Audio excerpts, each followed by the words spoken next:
The Joe Rogan Experience. Train by day, Joe Rogan podcast by night, all day. Trevor Moore, ladies and gentlemen. Trevor walked in. The first thing he said is, I have one of these electronic cigarettes. Do you mind if I take a hit off of it? And just synchronicity. It was just when Jamie put together this thing that this dude sent me that you could kind of lift weights with. That's insane. You could fucking kill somebody with this for sure, because it's very heavy and there's all these sharp edges. For the folks at home that are not watching, they're just listening. This is so unnecessary. It must weigh, I would say, a pound, maybe two? Yeah. 2 pounds, maybe? You need like a briefcase for it. How much would you say that weighs, if you had a guess? Like a pound, maybe? Yeah, more than that, I would feel like. Yeah, maybe 2 pounds. Yeah, this is the heaviest one of these I've ever seen. So fucking stupid. And so you take it's tobacco, and you press the button. The bottom has a button, and you take a. It's like, it doesn't even look like you're supposed to be sucking on that thing. It looks like an exhaust for a very small car. And I mean, it might as well have, like, if it's going to be like that, it might as well have like a brass knuckles component. Yeah, so it could be like a self-defense weapon. Yeah, like a key ring, and try getting on that on a fucking plane. Like, try telling the people on the plane, "Ew, this is my vape. I'm a part of vape culture, and I like vaping, so I'm vaping this on a plane." A dude came up to me at Improv and was talking to me. He had one of those. Yours sounds cool. Yours has a weird tone to it. Yeah, Jamie said it sounded like muted Darth Vader's voice. Yeah. It's Darth Vader whispering. It's a quiet Darth Vader. This doesn't really have much of a noise. Hey, play mine here. Mine is just it's just the sound of breathing. Yeah. And then a giant puff of smoke. Yours doesn't have as much smoke either. No. I think my coils are bad. I've got to redo the coils. Bad coils, man. What is this started off with those little fake cigarette jammies. Yeah. Like those blue cigarettes. Well, I've been doing this since 2007. You early adopter. I know. Like, well, if they find out that something's wrong with these, I'm like toast. Like, because it takes like 20 years to actually figure out if something's wrong with something. Where they go, hey, whoa, this is, stop.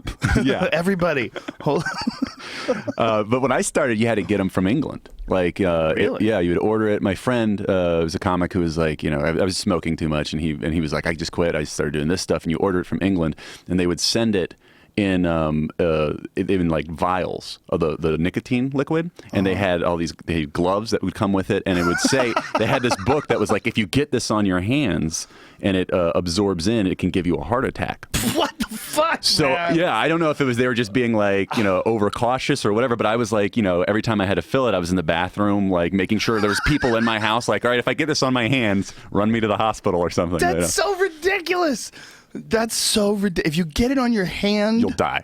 Well, how potent could that be? I don't know. This stuff, the guy who sent it to me, he sent me little bottles of this jazz. This one says strawberry custard. Yeah, that's the thing now. It's all fruit flavors.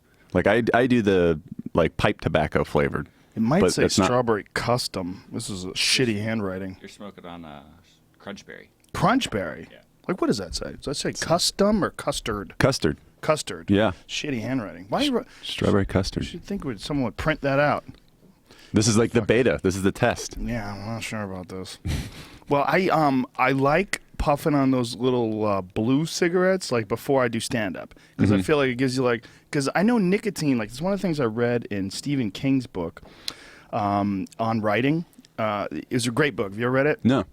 It's Stephen King sort of like, I think he calls it a memoir of the craft or something along those lines. But it's basically like talking all about his writing habits and the discipline of writing, and what you should and shouldn't do, and how he started out writing. And it's really, really inspiring. A great book. But one of the things in the book, he talks about cigarettes, and he just thought when he quit smoking cigarettes, it had an adverse effect on his writing. Yeah. Like he felt like his synapses didn't fire up as well. And I thought that was really interesting. So I started reading up on nicotine and nicotine's effect on the brain. And it's kind of a bit of a cognitive enhancer. Mm-hmm. It's a bit of a stimulant. Well, yeah. And it's one of the things, like one of the good things about nicotine that they don't really talk about that much is that they think that it staves off Alzheimer's. That's crazy. It's like, or there's some sort of correlation between smoking and less likely to get Alzheimer's. Maybe the cancer is doing battle with the Alzheimer's to see Cancer who kills eats you Alzheimer's. first. So they go to war, and then your body survives because it's a battlefield. Or that could be everyone dies before the age of where you usually get Alzheimer's. Well, have you heard of that? They're doing things like they're shooting HIV into cancer, and it's killing cancer. Oh, really? Yeah, there's all these weird, bizarre studies that they're doing now, or tests, where they're injecting like tumors and different, really fucked up parts of your body with other diseases, and the other diseases are attacking the fucked up parts of your body. But then, do you have AIDS? Don't worry about AIDS. You got cancer. You're gonna die of I know, cancer. but like People live with AIDS. Magic Johnson looks great. Well, it's not AIDS. It's HIV. Right? HIV. But Yeah. does that make you HIV positive if you're putting? Think so. I think it's an inert form of HIV. Okay. Allegedly. I don't know. Some people don't. If you're gonna die of cancer, if you had a choice between like pancreatic cancer or HIV, you should take HIV all day. Right. Because they got that thing pretty nailed down. Like, I have a friend who I've known for maybe 20 years, and he's been HIV positive for like most of that time, and he's great. He's fine. Yeah, he's fine. He's normal. I mean, you see him; he's always laughing, and there's nothing wrong with him. Huh. It's weird. When was the turn for that? Was it like? I don't know. It's like last 10 years, right? Where all of a sudden it's not as not to say it's not as big of a deal, but like it's a Certainly less of a it's deal. certainly less of a death sentence. Yeah, You know? I don't think it's a death sentence at all anymore. I mean, it's a testament to science. Yeah. These protease inhibitors and all these different things that they figured out how to stunt the progress of HIV. It's super controversial because there's been a lot of like weird correlations between the crushing of the immune system. Like, obviously, everyone's in agreement that HIV, or most people are in agreement that HIV is what causes AIDS. But there's a bunch of people that say, well, it's that maybe, but there's also this thing about partying that, like, in the gay community especially, there's rampant drug abuse. Like, and that they, for whatever reason, people don't want to factor that in. And there was this guy that I had on the podcast that I think had a faulty connection, and he's actually a biologist at the University of Berkeley, University of California, Berkeley. His name is Peter Duesberg, and he's super controversial because he doesn't believe that HIV causes AIDS. He thinks that AIDS is AIDS being immune deficiency syndrome, acquired immune deficiency syndrome, and he believes that it is directly correlated with partying. Directly correlated with use of crystal meth, with poppers, amyl nitrate, crushing the immune system, and no other scientists support him. No credible scientists support him. So we had him on the podcast, and he was pretty convincing to an idiot like me with zero medical or biological studying. But the more I talk to people who understand, no one wanted to debate him, which is really interesting. But I think it's kind of like debating a Holocaust denier. It's a controversial. Yeah, you don't want to. You don't even want to give him any credit. Yeah. So he's got tenure at University of California, Berkeley, but he can't get any funding anymore. Nobody wants to have anything to do with him. And apparently he's done tremendous work with cancer. But because of this whole HIV/AIDS connection thing, he's kind of blackballed. And I was in touch with a lot of scientists after this was over. It was really interesting because like people got really upset with that podcast. With him on that podcast, and then me giving him a platform, and I'm like, look, man, the guy was in Spin magazine. He's written a bunch of articles about this. I just wanted to hear what he had to say about it. Yeah. So having him on was pretty interesting. But I don't think he's right, but I think he has a point in that it's got to have an adverse effect on your body. And gay people like to party. I mean, it's just a fact, and crystal meth use and amyl nitrate use is like, those are devastating to your immune system. So if you've already got something going on, you're more susceptible. Yes. Yeah. But it doesn't get factored in very often. And I think that's where Duesberg, because he kind of brings that up, I think, it kind of gives, the whole thing is a little bit cloudy because of that. And because it doesn't get factored in. But that shit's super, super bad for your body. HIV? No, partying, partying, all that, the poppers and crystal meth and all that shit. It's just like, gay people don't have kids, or if they do have kids, it's rare. They're out there having a good fucking time. Yeah. They're just doing meth and banging each other, getting sick. I always I love like I hang out on a couple conspiracy theory boards. Just because I'm like fascinated by it. Like it's one of my favorite things in the world are this conspiracy theories. Like even ones I don't believe in, I just love them. Like my favorite one ever is there's a whole bunch of people out there who actually think that Lady Gaga is John Benet Ramsey. Oh, good Lord. Yeah, like for real? Yeah, like there's a whole bunch of people that think that, and so it's like those things where they put up the pictures where they show like the eyes are the same, distance across and like that kind of thing. But there's a whole group of people who don't think Magic Johnson ever had HIV. They think that it was a kind of almost a PR campaign to get awareness out. Really? Yeah. I don't believe that, but it's a fascinating conspiracy theory that where people are just like, it was a huge problem. It was a problem in like inner cities, and he was the biggest guy at the time. He was kind of like this huge role model, and for somebody like him to come out and say, I have HIV, then like it could be like a big kind of get awareness out kind of thing. That's like he conspired. That's I mean, why would he do that? Yeah, but it's a conspiracy theory that That's so ridiculous. Yeah. Well, he was one of the few guys that was reportedly heterosexual that got it. Like, did you ever see Sam Kinnison's bit? Sam Kinnison, you hear the crackle, ladies and gentlemen? He's going in. I'll go in too and support solidarity. Whoa. Oh yeah, synapses. Fuck, what was I saying? This stuff got Sam Kinison. Sam Kinison had a bit about it, because he made fun of AIDS, and they say, Sam, AIDS is a communicable disease. Heterosexuals die of it too. He goes, name one fucking guy. It's not our dance. But really, there's not that many. There's a very few. I mean, when I was a kid and I heard about Magic Johnson getting HIV, I remember thinking, oh my God, everyone's going to have AIDS. And like maybe a year or two later, I got health insurance and I had to get an AIDS test. And I was fucking terrified, just thinking of all the drunken, poor choices with no condom. And oh my goodness, it's going to happen. I have AIDS. I'm only 25. I have AIDS. Shit. And then I didn't have AIDS. So I was super psyched. But then I started looking into it. It's like there's almost like very, very few heterosexual people that aren't intravenous drug users that get AIDS. Yeah. I mean, I remember like when I was a kid, it was they treated it like it was, you have sex without a condom once you're going to get it. It's going to happen. It's an inevitable, kind of thing. And now I think now they're kind of backing off that a little bit, where it's like, well, it's actually not. I think it's way more easy for a woman because obviously the woman takes sperm into her body and her body absorbs it, or gay men, because you're a gay man, even you're taking it in your ass and you're not supposed to have cum in your ass. It's on. What's that? It's on? Oh, just sitting it down? Yeah, made it. Oh.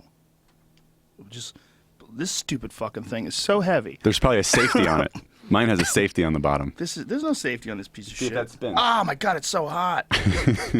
Oh my God, if I licked that right now, if I tried to suck on it, it would probably burn. I can't even set it down. I got to set it down sideways. You can't set this.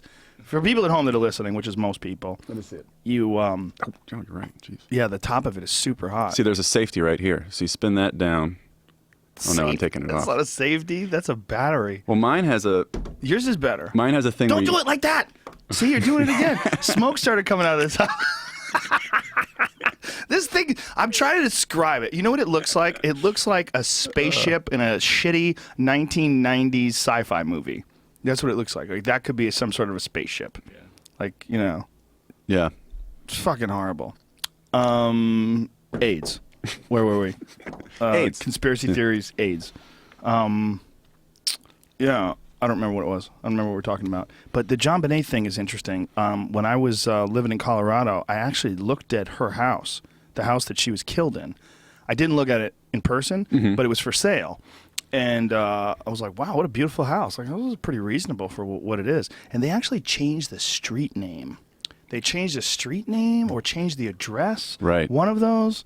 And, like, to try to hide the fact that it was the house where John Bonet died. But they have to disclose it, don't they? They do have to disclose it, and that's the problem. They can't fucking sell it. Yeah, who's going to buy that? It's a beautiful house. It's really nice, and it's in a nice area of Boulder, but nobody wants that fucking house. No. I mean, $10 wouldn't buy it.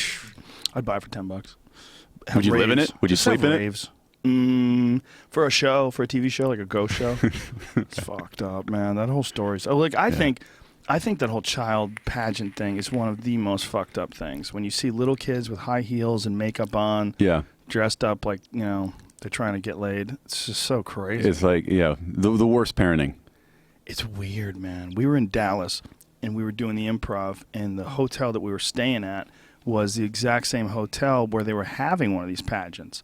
And it was me and I think Duncan and Joey, and we were walking around the hotel going, what the fuck is this? Yeah. It was all little tiny kids, like 5. Like I have a 4-year-old and I have a 6-year-old. So they were like my kids' age, but they were wearing high heels where they could barely walk, and they were fully dolled up. I mean, eyelashes, full makeup, war paint, like teased up Texas-style hair, like little dresses. I mean, it was disgusting. It was disturbing. It was really, really weird. Just the fact of just putting them into like a judging scenario at that age. Yeah. Kind of like, well, you weren't the best kid. Yeah. You didn't, everyone, you got up in front of everyone, but they liked this other kid better than you. So yeah, psychologically. Rattle that around in your brain for your whole life. My daughter was playing softball, or soccer rather, for a while, and her nickname was Bruiser. My youngest one is like super aggressive. She's crazy, but she's really like, she's a sweetie. But when it comes to things, she's like, ah! She loves like Teenage Mutant Ninja Turtles, and she has a Superman lunchbox. She's probably a lesbian, but I love her to death. But she's really athletic, and so she's only 4, and so they had her in soccer, and she's just scoring goals like crazy. The game starts. Boom, she scores the first goal. She runs with the ball. Boom, scores the second goal. I mean, she's like a little animal. And then the other team scored, and she started crying because the other team was cheering. She started crying like that. The family on the other side, the families were cheering. And then she's like, I don't want to play anymore. And the coach was like, you got to go back out there and play. I'm like, you don't have to play.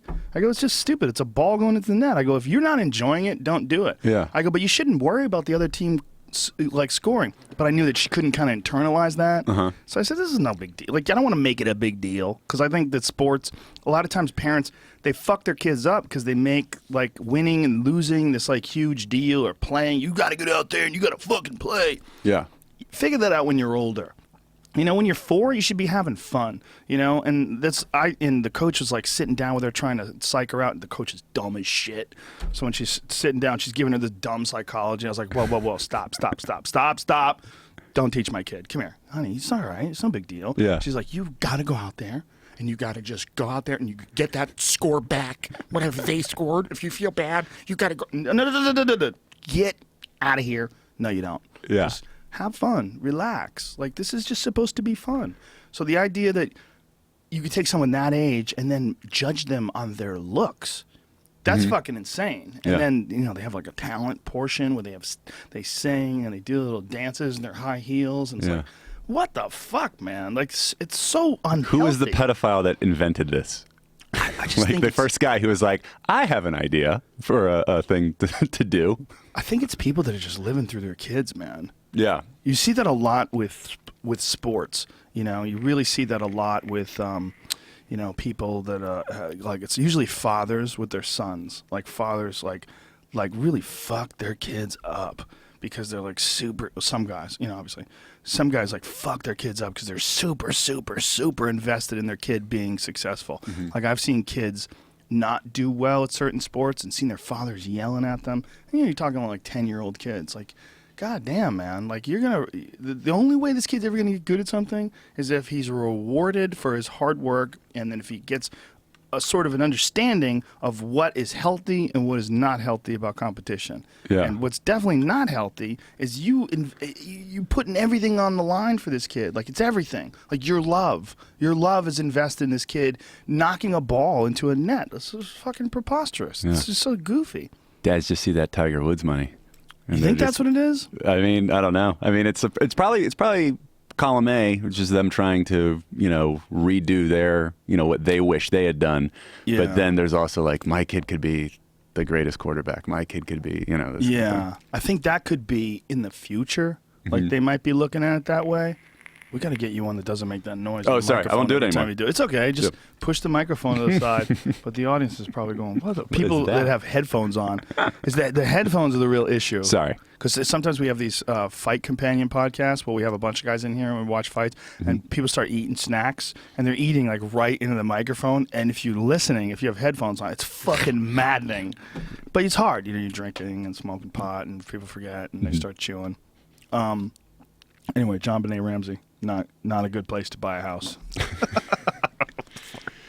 Okay, AIDS is done. John Benet Ramsey's done. Yeah, we Like- covered those super duper important things. Conspiracy. There's one that they think that Bill Hicks and Alex Jones are the same person. Oh, I've seen that. Yeah. Trust me, Yeah. I met both of them. They're different humans. Fucking Christ, people are so crazy. Could you imagine? Like, why? Why would you do that? I want to What know, would be has the- anybody ever done that? Has anybody ever faked their own death? Tupac, Andy Elvis. Kaufman. Oh, yeah. Andy Kaufman and Tupac live on an island somewhere. Okay. What a boring fucking life, waiting to die of old age. Yeah, but that's also maybe one of the best sitcoms ever. Tupac and Andy Kaufman alone on an island somewhere, like an odd couple. How long before gay shit starts happening? How many months in? It's got to be early. Right away. Yeah, right away. Just fuck it. We're here on an island. Let's be honest. No one's rescuing us. I don't know of anyone that's ever faked their own death successfully. I know some people have tried. There was a guy that I remember. It was some business guy who apparently got busted swindling or something like that, and he faked his own death. But they caught him a few years later. Yeah. And then that guy that's in that movie, The Jinx, the show The Jinx. Yeah. That guy what is his name? Robert Durst. Robert Durst. Yeah. He didn't The guy fake his that death, did he? No, but he disappeared and pretended that he was a woman. Right. He pretended he was a mute woman, like put on a wig and dressed like a woman, and then as a mute woman murdered another guy, and then took off. And that's like part of the Whitey thing. Bulger did it for a while. That's right. He disappeared, but he didn't fake his own death. No. Yeah. I heard, I don't know if this is true. I heard, and I don't remember where I heard it, so this could just be nonsense. But that what his plan was to do is, like, when he was going to get old and die, he was going to go out into the desert, dig a hole, and just basically, kill himself in the hole so they never find him. Like, Bulger? Yeah. I don't know if that's true or not. I heard that. You got to kill yourself where animals will eat you. Right. That's the move. What you should do, if anybody wants to kill themselves and not be found, go to Alberta. Go to Alberta, Canada. Mm-hmm. Go to where the bears are. Because there's sections of Alberta, Canada that are literally infested with black bears. And they have a few grizzlies up there as well. But I've never seen more bears in one place in my life. Like in one day, you'll see 16 bears. Like, no bullshit. Yeah. And fucking big bears, 7-foot bears. And just blow your brains out. And Cover lay yourself down. with honey. Yeah. Because those bears eat honey, right? And they'll eat you. Yeah. You'll be gone. They'll eat your bones. They'll eat everything. They'll eat every single piece of who you are. They'll shit out your teeth. And that'll be a wrap. Wow. And nobody will find you. It's a good life hack. Or the ocean. The ocean's probably the best. Yeah. 'Cause they just are not going to find you. The If odds you go of- out far enough and just jump out. Yeah, just start breathing water. Mm-hmm. You'll just fucking sink to the bottom. The odds of your body making it all the way to shore, not so good. Yeah. I mean, think about how goddamn big the ocean is. Who's going to find you? Nobody. That's probably a good move. The Yeah. ocean's probably better than the bear move. But It's then more peaceful. It's serene. I don't know about all that. It's terrifying. The ocean's peaceful in the day. At nighttime, it's fucking horrific. Yeah. I went out sailing once in New York, and we went out like a little far, and then it got dark. Ooh. And we were trying to come back, and it was all of a sudden the waves got bigger, and it's like a sailboat. So like really kind of, with the old like wheel and everything, and actually like feeling like the strength of the waves trying to get back, and it was God. really fucking terrifying, like trying to get back to New York. That's a crazy way to die, man. Your boat tips over. Yeah. You're trying to scramble and hope the boat stays afloat sideways and the water's cold. Yeah. Oh. My kitchen was getting fixed. There was some shit wrong with my kitchen, so we decided to rent. We said, you know what we'll do? We'll rent a house on the water. Rent a house on the beach for a couple months. And I got barbecued one night. The first night we went there, I got super duper high. Mm-hmm. And in the daytime, it was beautiful. Like you look out the window where you're eating breakfast, and it would just be ocean, just like right there in the ocean. Like, wow, so pretty.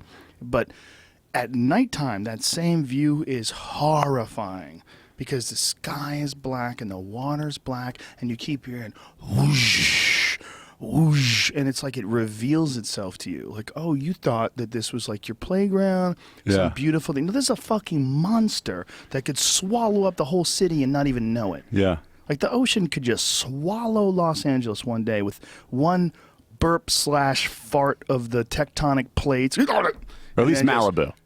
Oh yeah, Malibu would be done. Santa Monica done. Yeah. All that, the promenade done. Just all those, the mall area with all the shops and people playing songs you don't want to hear out in the street. Whoosh, 100-foot high waves just pouring in, covering everything for 3-4 miles deep. That's nothing. That's happened 100,000 fucking times in the course of the earth. Yeah. And we just set up houses there, dig them in, boom, boom. Put little fucking posts. Have a little wave wall. I was terrified in that house, man. I barely stayed in it. I rented it for a few months, and I wanted to just stay in my other house, my house with the fucked up kitchen. I was cooking on a hot plate. I was like, I feel more comfortable here. Are you afraid of tsunamis? I'm afraid of everything. Yeah. I'm afraid of everything. I'm afraid of asteroids, wolves, Tsunamis are like the some birds. one disaster for some reason I'm not afraid of. Really? Yeah, I don't know why. Like my wife is terrified of, that's like her biggest fear is tsunamis. She's smart. And like whenever I see the tsunami, and I know this is naive, but whenever I look at the tsunami footage and stuff, I feel like I feel like I could get away. Like, but I got so scared of tsunami, I spilled coffee all over my shirt. You really think you could get away? I know it's stupid, and I probably couldn't, but I just have that kind of thought where I feel like if I had to pick a natural disaster, like I'm afraid of earthquakes, asteroids, but like tsunamis, I would take that. Do you imagine if you were right and you like a tsunami came and you survived and like 1,000 people dead? Trevor Moore, how did you survive? They're all pussies. How did they not survive? Just some fucking water. Just swim. No, just be like, you know what? I kind of always deep down felt like I could do it, and it just turned out. God told me I would be fine, and the water is just water. Just keep swimming, and you're fine. No. Have you ever been caught in an undertow? Not a big one. Like I go surfing and stuff, and like I've never been caught in like one that was. I've been caught in one and been like, oh, I'm in an undertow, but not a bad one. I've never been caught in a bad one either, but I got caught in one that was enough that freaked me the fuck out. I got caught in one. God, I don't remember where it was, but I remember like, oh, this is what that is. Yeah. And I'm pretty athletic. I'm in pretty good shape. But I was thinking, man, what if I was like an old lady or a young kid? Yeah. Yeah. I was like, this is not good. Like the water just started pulling me back, and it was pretty rapid. I was like, oh, fuck this. And so I just started. You got to kind of swim sideways. Yeah, lateral. Yeah, shore. towards the shore. Greg Fitzsimmons had to rescue someone. He was on vacation with his family, and some woman got caught in the undertow, and she was screaming, and she was getting pulled out. And he looked around, and there was no lifeguard, there was no nothing, and she was just getting pulled. And so he was there with his fucking wife and his kids, and he went, holy shit. Okay, here we go. And he just jumped out there, and you got to like know how to hold on to people when you're saving them. He didn't know how to do that. Because they're panicking, and they're just trying to get to higher ground on top of you. They'll pull you with them. They'll pull you with them. And she did not know how to do that. And so like, he barely made it. Wow. He barely made it and saved this woman.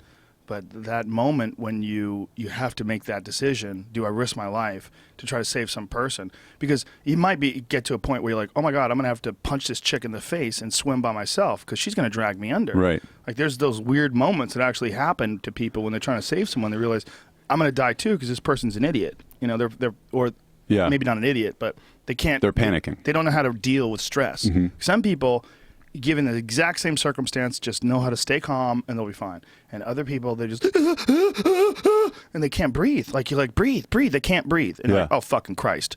Like I can't teach you how to breathe here while we're both trying to swim for our lives. Fuck. And then his wife and his kids were watching this whole thing happen, and he kind of figured out how to grab her and swim to the shore with her. And that's some terrifying shit. Yeah, that's. I mean, like, people.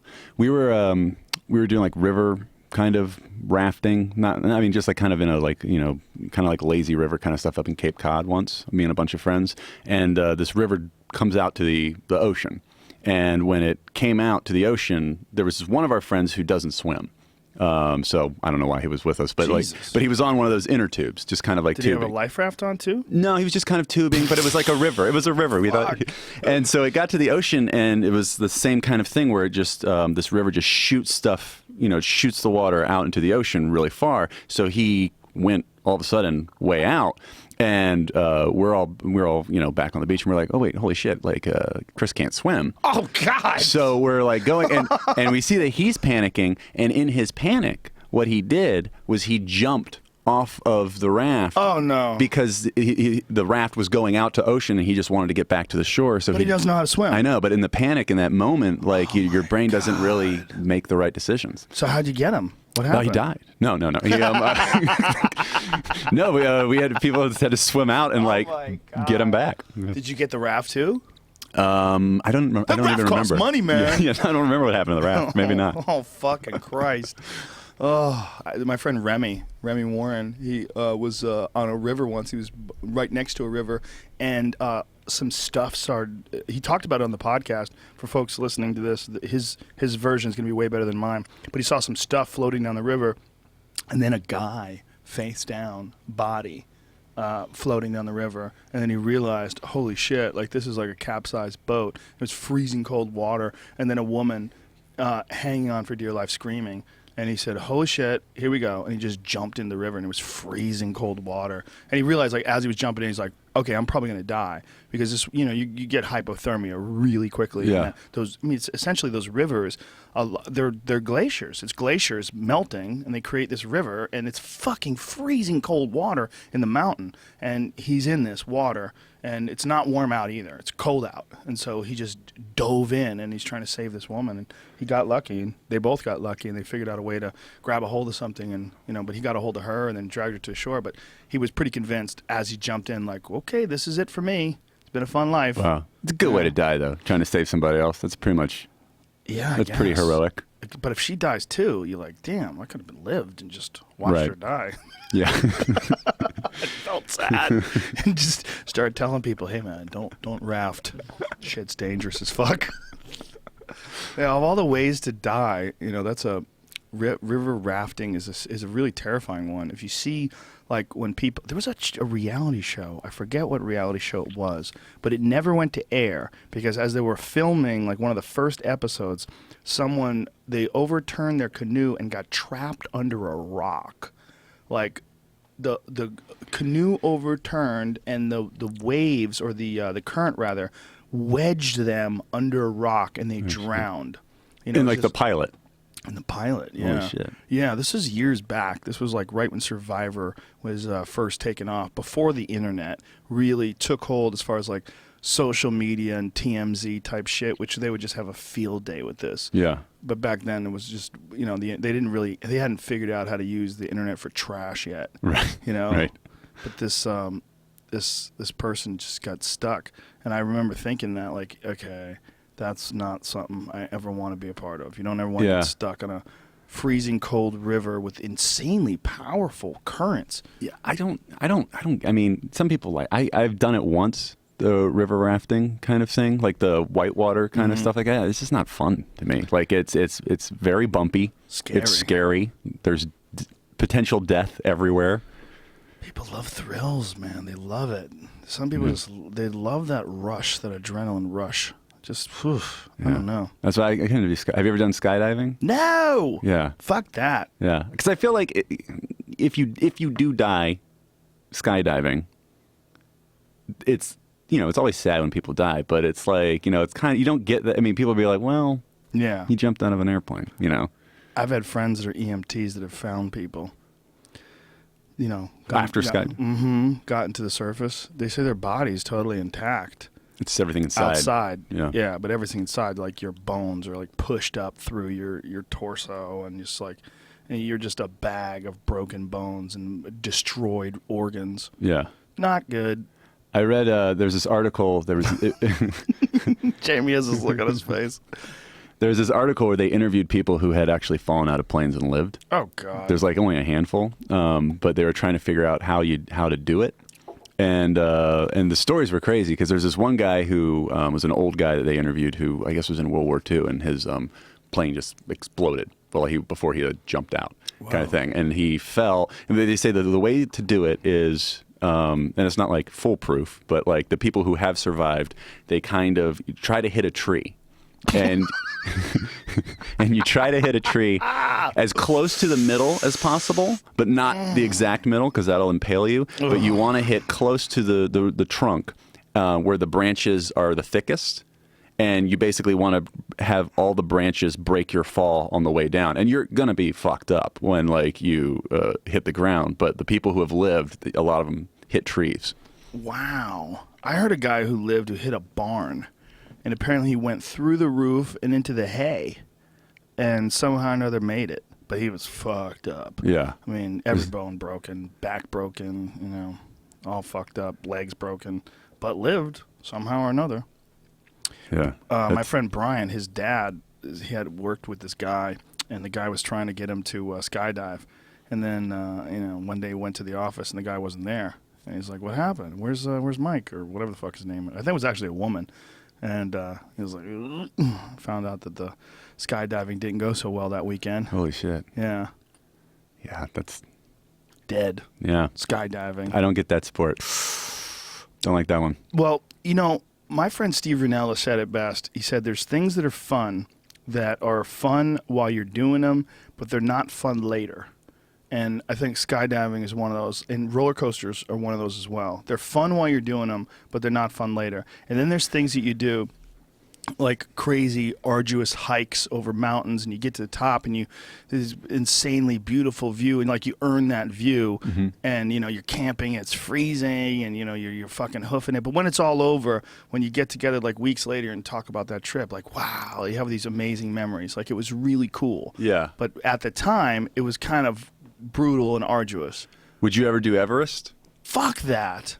Yeah, that's like what it's suicide basically. Well, like, you have to watch this it's out right now. I'm glad you brought this up. There's a Real Sports with Bryant Gumbel that's out right now. It's amazing, and it's on the Sherpas. Those fucking guys who have to do all the work. Yeah. Because they had all these experienced climbers who had summited at Everest like years and years ago, and they were talking about what it used to be like. You used to carry your own stuff. You had a minimal amount of things. And now they have these companies that set it up, like these luxury tours where these Sherpas, they carry like virtually anything you want, like whatever you want, whatever you need. So they have all these prepped meals. They have these tents. And inside these tents, they have, gourmet food and cots and all this stuff. And these Sherpas have to carry all this stuff. And it was sort of highlighting how insanely dangerous it is. Yeah. Like there's only, a few hundred Sherpas, and over the last couple of years, 25 of them have died in avalanches and ice falls. And the path that they take from base camp up through the mountains, like within the first, 100 yards or so, you're in dangerous territory. Well, there's dead bodies all along the trail that they can't get them. Yeah, it's so if you die on the mountain, you stay on. You're part of the mountain for then on. There's like, there's pictures of the bodies like online, and there's one guy that just looks like he's like slumped over taking a nap, and that's what happened. Like he's still in his like parka and everything like that, but he just kind of, when you get up that high, you get tired, so you're like, I'm just gonna rest for a second, and then you're there for the next 100, 200 years. Including the first guy to ever climb Everest. Is he up there? You could see his body. Yeah, look at that guy. Oh, that's the first guy? That's one of them. Look at that fucking... That's so creepy, man. But the first guy to... That's the guy right there, the lower left. The lower left, that's the first guy to ever climb Everest. Holy shit. Yeah. See, I Look feel at like that. that's going to suck all the fun out of, no matter like how great the view is when you're walking up through just corpses, like it's got to suck a little bit of the fun out of it. Looks like someone chewed on his ass. Look, he's like got a hole in his ass. Like some birds came along. Fucking. Yeah. But he's white, frozen, solid, face planted. Yeah. It's terrifying. Yeah, I'm pretty sure that is the body of the first guy, because that's an iconic photo. But there's more than 100. More than 100 dead bodies. How many dead bodies, Jamie? Find that out. Mallory is the guy's name that died first, right? Isn't that his name? Is this the first guy that ever tried it? I believe so. He was the first guy that ever did it, and then he died. Yeah. On the way down? Something like that. I don't know. Poor bastard. I'm just going to wait for virtual reality. They'll put a camera up there, and you can Won't just put mean on anything. goggles and go, what? Won't mean anything. It'll mean enough. But it won't, what the feeling of that thing is, you experience it like as you're walking, every fiber of your being is going, what the fuck are you doing? You got to get out of here, man. Right. This is dangerous. There's no air. It's 18 degrees below zero. You got a mile of walking, more than 200 dead bodies. Oh my God. Some bodies even used as landmarks for other climbers. Fucking Christ. What? Jesus. How many people have Christ. successfully done it? A lot. A lot? That was the fucked up thing about this this real sports thing. As this guy was doing it, he was talking about how crowded the summit is now. When you go up there, like you could barely stand because so many people have summited. There's so many people up there with you. And then they showed the video of him doing it and all the people making it on the way up. And there was over 100 people on their way up the mountain. I mean, it was insane. It was That's like crazy. it was a line for Disneyland. Like, I'm not kidding. That's crazy. Yeah. Look at that. Look at that. Look at that. Look at all those fucking people. That's insane. Look at the line, the upper right-hand corner. Look at the line. Oh, look at that fucking line. Now you can only do it like there's like a 1 week a year or something, right? Is that what it is? Or it's a small window, isn't it? It's like a month or two. I'm not sure. Where the weather is okay to do it. I'm not sure, but they, people die all the time doing it. Yeah. And so these companies have sort of capitalized, as one of the things they were highlighting, they've capitalized on two things. One, this desire of all these rich douchebags to, like, I'm an adventurer, I summited Everest. I conquered business. Now I've conquered the highest mountain Yeah. in the world. People love saying things like that. I've summited Everest. Whoa, John, I'm so much more impressed with you now. But the Sherpas, it was really, really, really, really depressing because a lot of them come from this one town that's like, halfway up the mountain. And the town has been essentially the same way. You can't even call it a town. It's like a village. It's a day's walk to buy food. They have to walk for a day. And this family, this mother and her son, were just mourning the death of her husband, the kid's father. And it's just, he was a Sherpa, first day on the job, first time doing it. They needed money to try to get out of this village. And they make like $5,000 a year. And But that's the insanely equivalent difficult. to like that'll go for a year, like probably. Probably like way more than anybody makes up there. I just wonder why. I mean, so it's like I'm sure it's like a pretty much that's the town business, like it's a Sherpa community. kind of thing. Well, also they're uniquely like genetically qualified for the job. Because they're living up there. They live up there. They're used to climbing all the time. They're insanely fit because their bodies are used to like very low oxygen, very high altitude. So they can do things that other people it's like super difficult for like a person like us that lives here in LA. We're at sea level. To go up there, we'd be like, fuck, it takes a long time for your body to adapt. Yeah. Like I lived in Colorado for a while, and we were living at 8,500 feet above sea level, which is like 3,000 feet above Boulder, and it was just going upstairs was rough. Yeah. These fucking people are at like, what, 20,000 feet more even? I think like the summit is something like 29,000 feet above sea level. So it's like essentially like almost as high as a jet. Like when a jet is flying over Vegas, like It's crazy. fuck. Yeah. What It's the insane. fuck, man? There's no air. And they do it with tanks, too. That's the other thing. They do it with oxygen tanks. Yeah. Pussies. We did a show in Aspen, like an Aspen Comedy Festival, and there's just like it was a sketch show, a lot of running around on the thing. Yeah. But I had to have an oxygen tank backstage just because, like, from the amount of like running around, like after the first show, I was like, I can't breathe. Like, Yeah. I can't imagine being up at jet level. I did Aspen. I did the comedy festival. Probably the same year you were there. You guys, we didn't even introduce Trevor. He's from the Whitest Kids U Know. Very, very famous sketch troupe. You probably have seen a lot of their stuff online, a lot of sketches online. But we were doing the Aspen Comedy Festival. I want to say it was like 2003 or something like that. It was way back in the day, and it was with I was with Lewis Black. We were on a show together, and they had oxygen waiting for him when he got off stage. Like they have a tank right there, a little mask. Like you're sucking oxygen like right after you get off, because Lewis does that thing where he gets his fingers going and he gets very excited. And you got no air. There's no fucking air up there. Yeah, well, I remember when we got there, they were saying like if anyone's feeling faint or anything like that, we have oxygen for everybody. And I was like, that's I'm not going to need that. Pussies. And then 24 hours in, I was like, where is the oxygen tanks? Well, they sell it. They sell like tubes that you could bring with you, like looks like a can of hairspray or something, or shaving cream. It's got like a little mask thing. Yep. But Yeah, that's nothing though. I mean, that's nothing compared to the altitude that these people are at.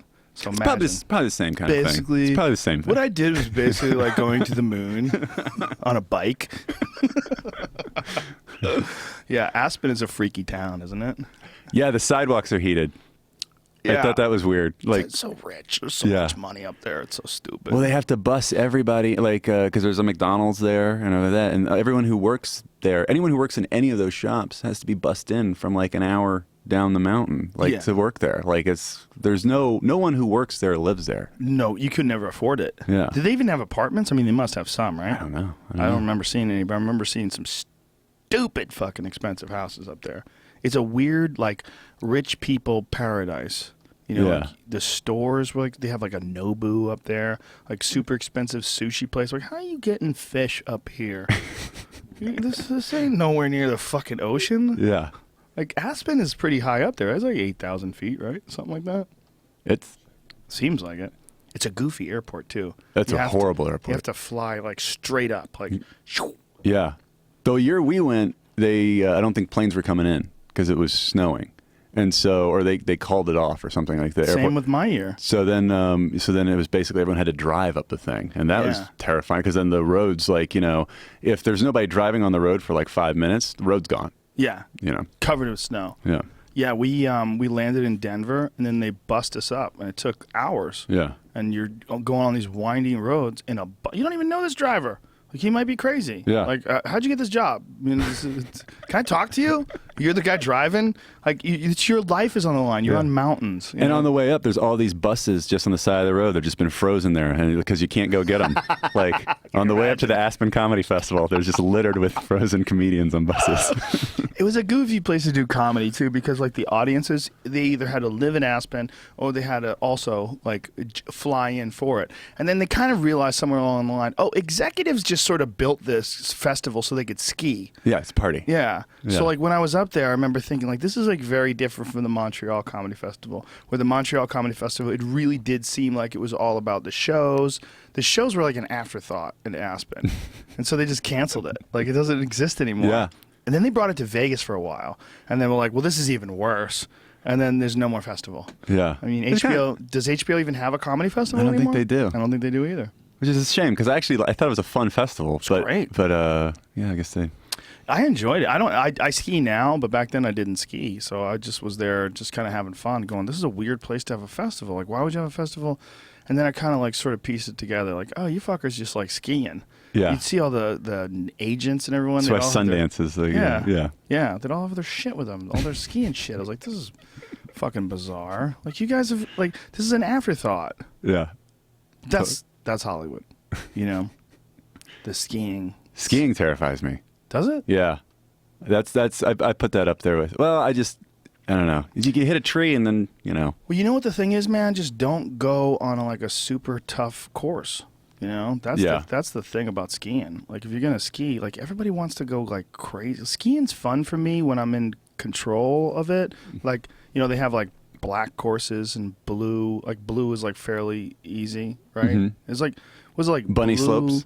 Yeah, it was like, well, blue is not bunny. Blue is pretty. Like, I was in Park City, Utah this year, and the blue's not easy. Like, blue gets weird. Like, there's some spots where like, whoa, this is, and I think green is like, maybe blue is harder than green or green is harder than blue, but whatever it is, I got to the one right before black and I was like, whoa, this is kind of crazy. You kind of figure it out. You just gotta take like steep turns left and right to try to regulate your speed. Yeah. But while I was doing it, there were some motherfuckers that were just experts that were flying by me, just people that are just speed demons. They just Yeah. really know how to do it. And if they fuck up, ooh, you know, some of those guys are they're probably going like 50 miles an hour or something. Like, Yeah. fucking, It's no room for error. no. Also, I was with my kids, and it freaked me out. I was like, what if some uncoordinated dummy plows into one of my kids when they're trying to learn how to ski? Right. That's a potential danger. But when I was a kid, the first time I ever went skiing, like I took the little lessons, that you take your first time skiing. And then we were there it was like a Christmas thing. My family was there for like a week. So like by the second or third day, I'm like, I want to try the Black Diamond kind of thing like that. And my dad was like, fine. Like he was just kind of like, I think he was like, you gotta learn a lesson or something. Like, yeah, go for it. So I took the lift up to the thing. And nobody said anything. Like it was totally, everyone was like, all right, this kid's gonna, eat shit. And it took me hours to get down because I couldn't, stay up for more than, 50 yards at a time without just falling, because it's just the slope, the pitch was just so much that I just would just keep tumbling. And I'm like crying, trying to walk down this Black Diamond thing while people are like flying past me. Oh God. Did you tell your dad when you got to the bottom? Yeah, I was like, I hate skiing. Did he say, I wanted you to learn a lesson, son. Take that Black Diamond. How about a double Black Diamond, pussy?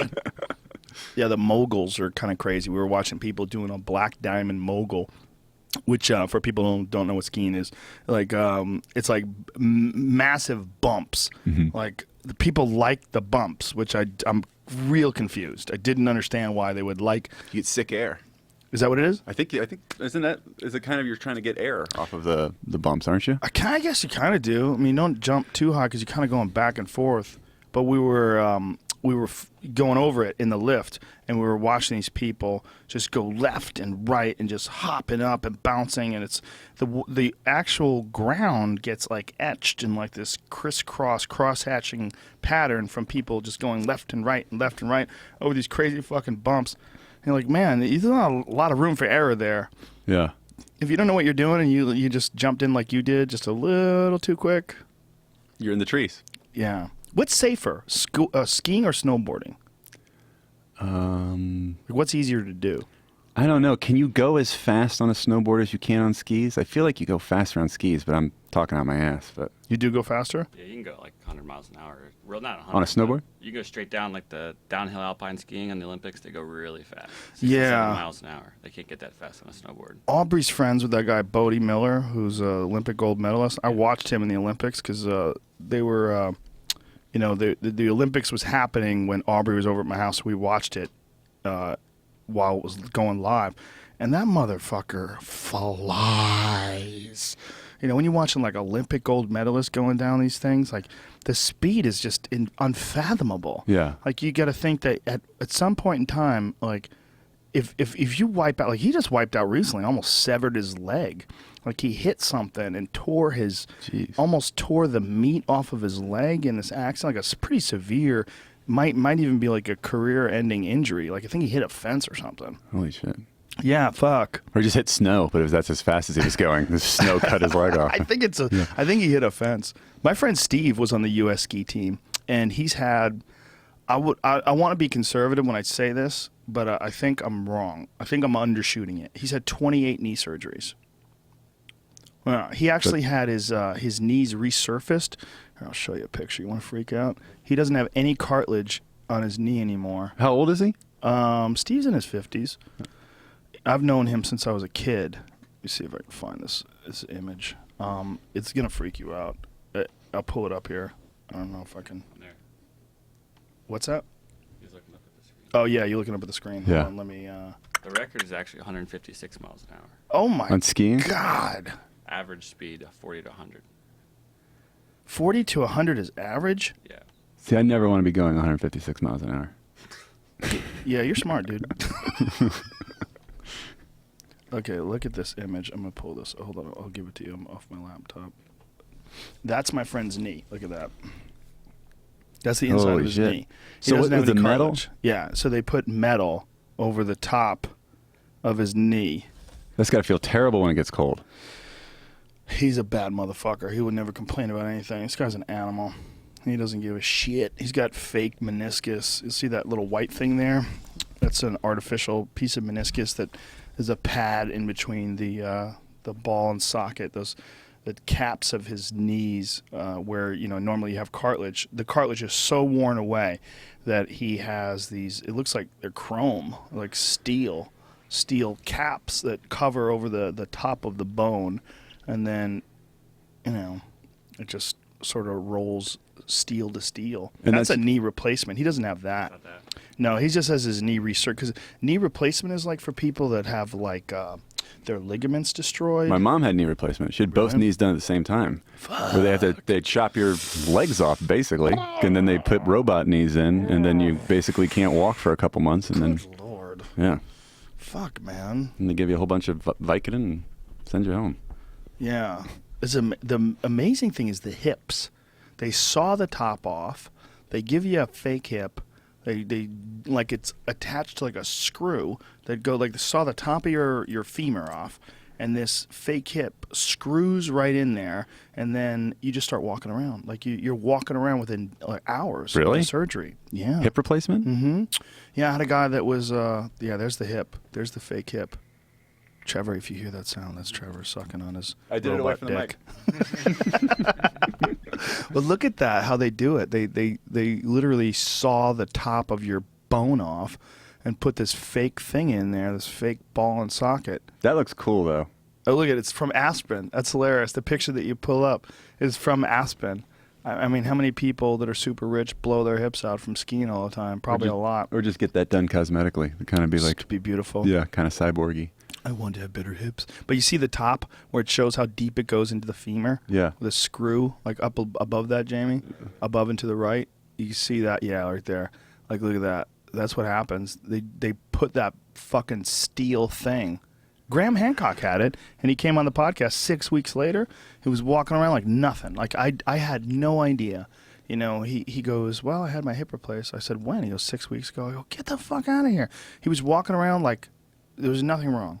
Now, how long? I know with the knee stuff, like it lasts like 20 years or something, and so then you got to do it again, like 20 years or so. How long did it take her to recover where she could walk? It was like a couple months, I think, Wow. because she did both at once. Like most of the times you do one, And then you do and then you the do other. another one later, but she just did them both. One. She just said, fuck it, let's just suffer once. Yeah, she's like a school teacher, so she was like, I got this summer open. Let me just get them both done out of the way, and like. What was wrong with her knees that she had to do that? I think just the cartilage wore down. Like See- it wasn't an injury or anything. It was just kind of wear and tear. That's one of the reasons why I don't trust certain doctors, because there's other ways to handle that. First Right. of all, they're doing these stem cell injections now in people's knees where they're regenerating cartilage. You know, obviously that's not an option once they chop your fucking legs off and put a fake knee in. Right. But doctors love doing that. They love doing surgery. You know, I had a back injury, and I talked to a doctor, and he's like, well, we're going to fuse your discs. You know, there's no other way, you know, this and that, and we're going to chop it out. And now I'm fine. Like, I sought out a bunch of alternative methods, and I did this thing called Regenikine, this blood spinning procedure that reduces inflammation. I did a lot of stretching and yoga and a lot of strengthening, and it's fine now. Yeah. Like, And I what- could have listened to this asshole, and I'd have my discs fused right now. And I don't know what that means. Like what is that? Like Cut the soft part in between the bones. Like your spinal column is a series of bones, and in between those bones are discs, Yeah. which is like sort of like a tough bag of like jelly. And that bag of jelly a lot of times gets herniated, where it pokes out, and because of trauma, it'll start sticking into the nerve and it causes pain. That's where sciatic comes from. You know that term like sciatica? Yeah. People go, oh, I have a sciatic issue. Well, you know what that really means? That really means you have a bulging disc. It means your bulging disc is poking into a very specific area of your spinal column, a specific area of your nerves that affects where your leg is. And so it can cause atrophy in your leg, which I've had friends that have had that issue. It can cause like some pretty severe lower back pain and leg pain, like through your butt, down your hamstring, all the way down, like shooting down your leg. So what they want to do is cut that meat out, that soft, cushy part, and then they drop it down and screw the bones together. So now you have one part of your spine that just doesn't move. So so you can't your exactly, it range doesn't of articulate motion. the same way. Huh. Yeah. Now they've developed the same guy that invented. Well, not the same guy, in the same country, rather. In Germany, they're doing things in Europe that they're just not doing in America yet, for whatever reason. And one of the things they're doing is they're replacing the discs with artificial discs that articulate. They move around much like the actual stuff that's in between your bones do. So instead of fusing it and having this one stiff, rigid area, which actually can be really problematic because it puts pressure, additional mechanical pressure on the above disc and the below disc. So oftentimes people wind up having multiple discs fused, and you got like one stiff fucking back, and you're walking around like this, and you're shorter. Like it makes you shorter. It makes you have all sorts of problems, like mechanical problems, the way your body, because your body's like going, what the fuck is going on? Why are we built different now? Yeah. Like, well, how come I can't move my neck anymore? Why is it all? But it's really common. People get it done all the time. They fuse the discs. And you don't always have to. You know, there's other ways around it. But a lot of doctors just want to start cutting you. They just don't want to start doing, I mean, there's very ethical doctors, and there's sometimes where they have to do it. There's sometimes when like, you're really fucked up, man. We have to do surgery to open up your nerve pathway because your arms are atrophying, which is really common with people that have neck injuries. They'll have one arm that like shrivels up, like it's not getting any nerves. Like the nerves aren't firing anymore because they're being impinged by this disc, this bulging disc. Scary shit. Yeah. But doctors just want to fucking cut you up, man. They make money doing it. Yeah. Sure about that doctor that Probably was fun, arrested too. recently? He was arrested because he was lying to patients and telling them they had cancer and giving them chemotherapy for profit. Wow. Yeah. That's Fuck, man. yeah. Intentionally misdiagnosing people and then giving them fucking chemotherapy. How did they catch him? I don't know, man. Someone That's got a good question. a bunch of people got a second opinion, and the kind of Maybe, right? yeah. Like, what? You don't have cancer. You're not even fat. That's got to be a weird turn when you're a doctor and you're just like, you're like, I'm just gonna be a bad doctor, like, because you can't. I mean, you have to know you're a bad doctor at that point. You're like, I'm a bad guy, Yeah. Some people have a way of dancing around reality. There's a book called Dead Doctors Don't Lie. This guy, Dr. Joel Wallach, who's kind of a eccentric character, and basically the premise of a lot of what his book is about how few doctors really understand nutrition, and they understand the impact of nutrition on the body and mineral deficiencies that people have that you would treat in like livestock, like in animals. A lot of times when animals develop issues, they change the diet and give them minerals, and that they don't do that with people. And he found that particularly fascinating because I think he started out as a veterinarian. And one of the things he was talking about is that how many doctors abuse drugs because they can get them. Like, it's really easy for doctors to get drugs. And, he details like this one story of this guy who was in the middle of an operation and stepped away and shot cocaine into his body and had a fucking heart attack and died. So he was in like a storage room dead while this person was cut open in the middle of surgery. And they had to try to go look for him, and they found him dead.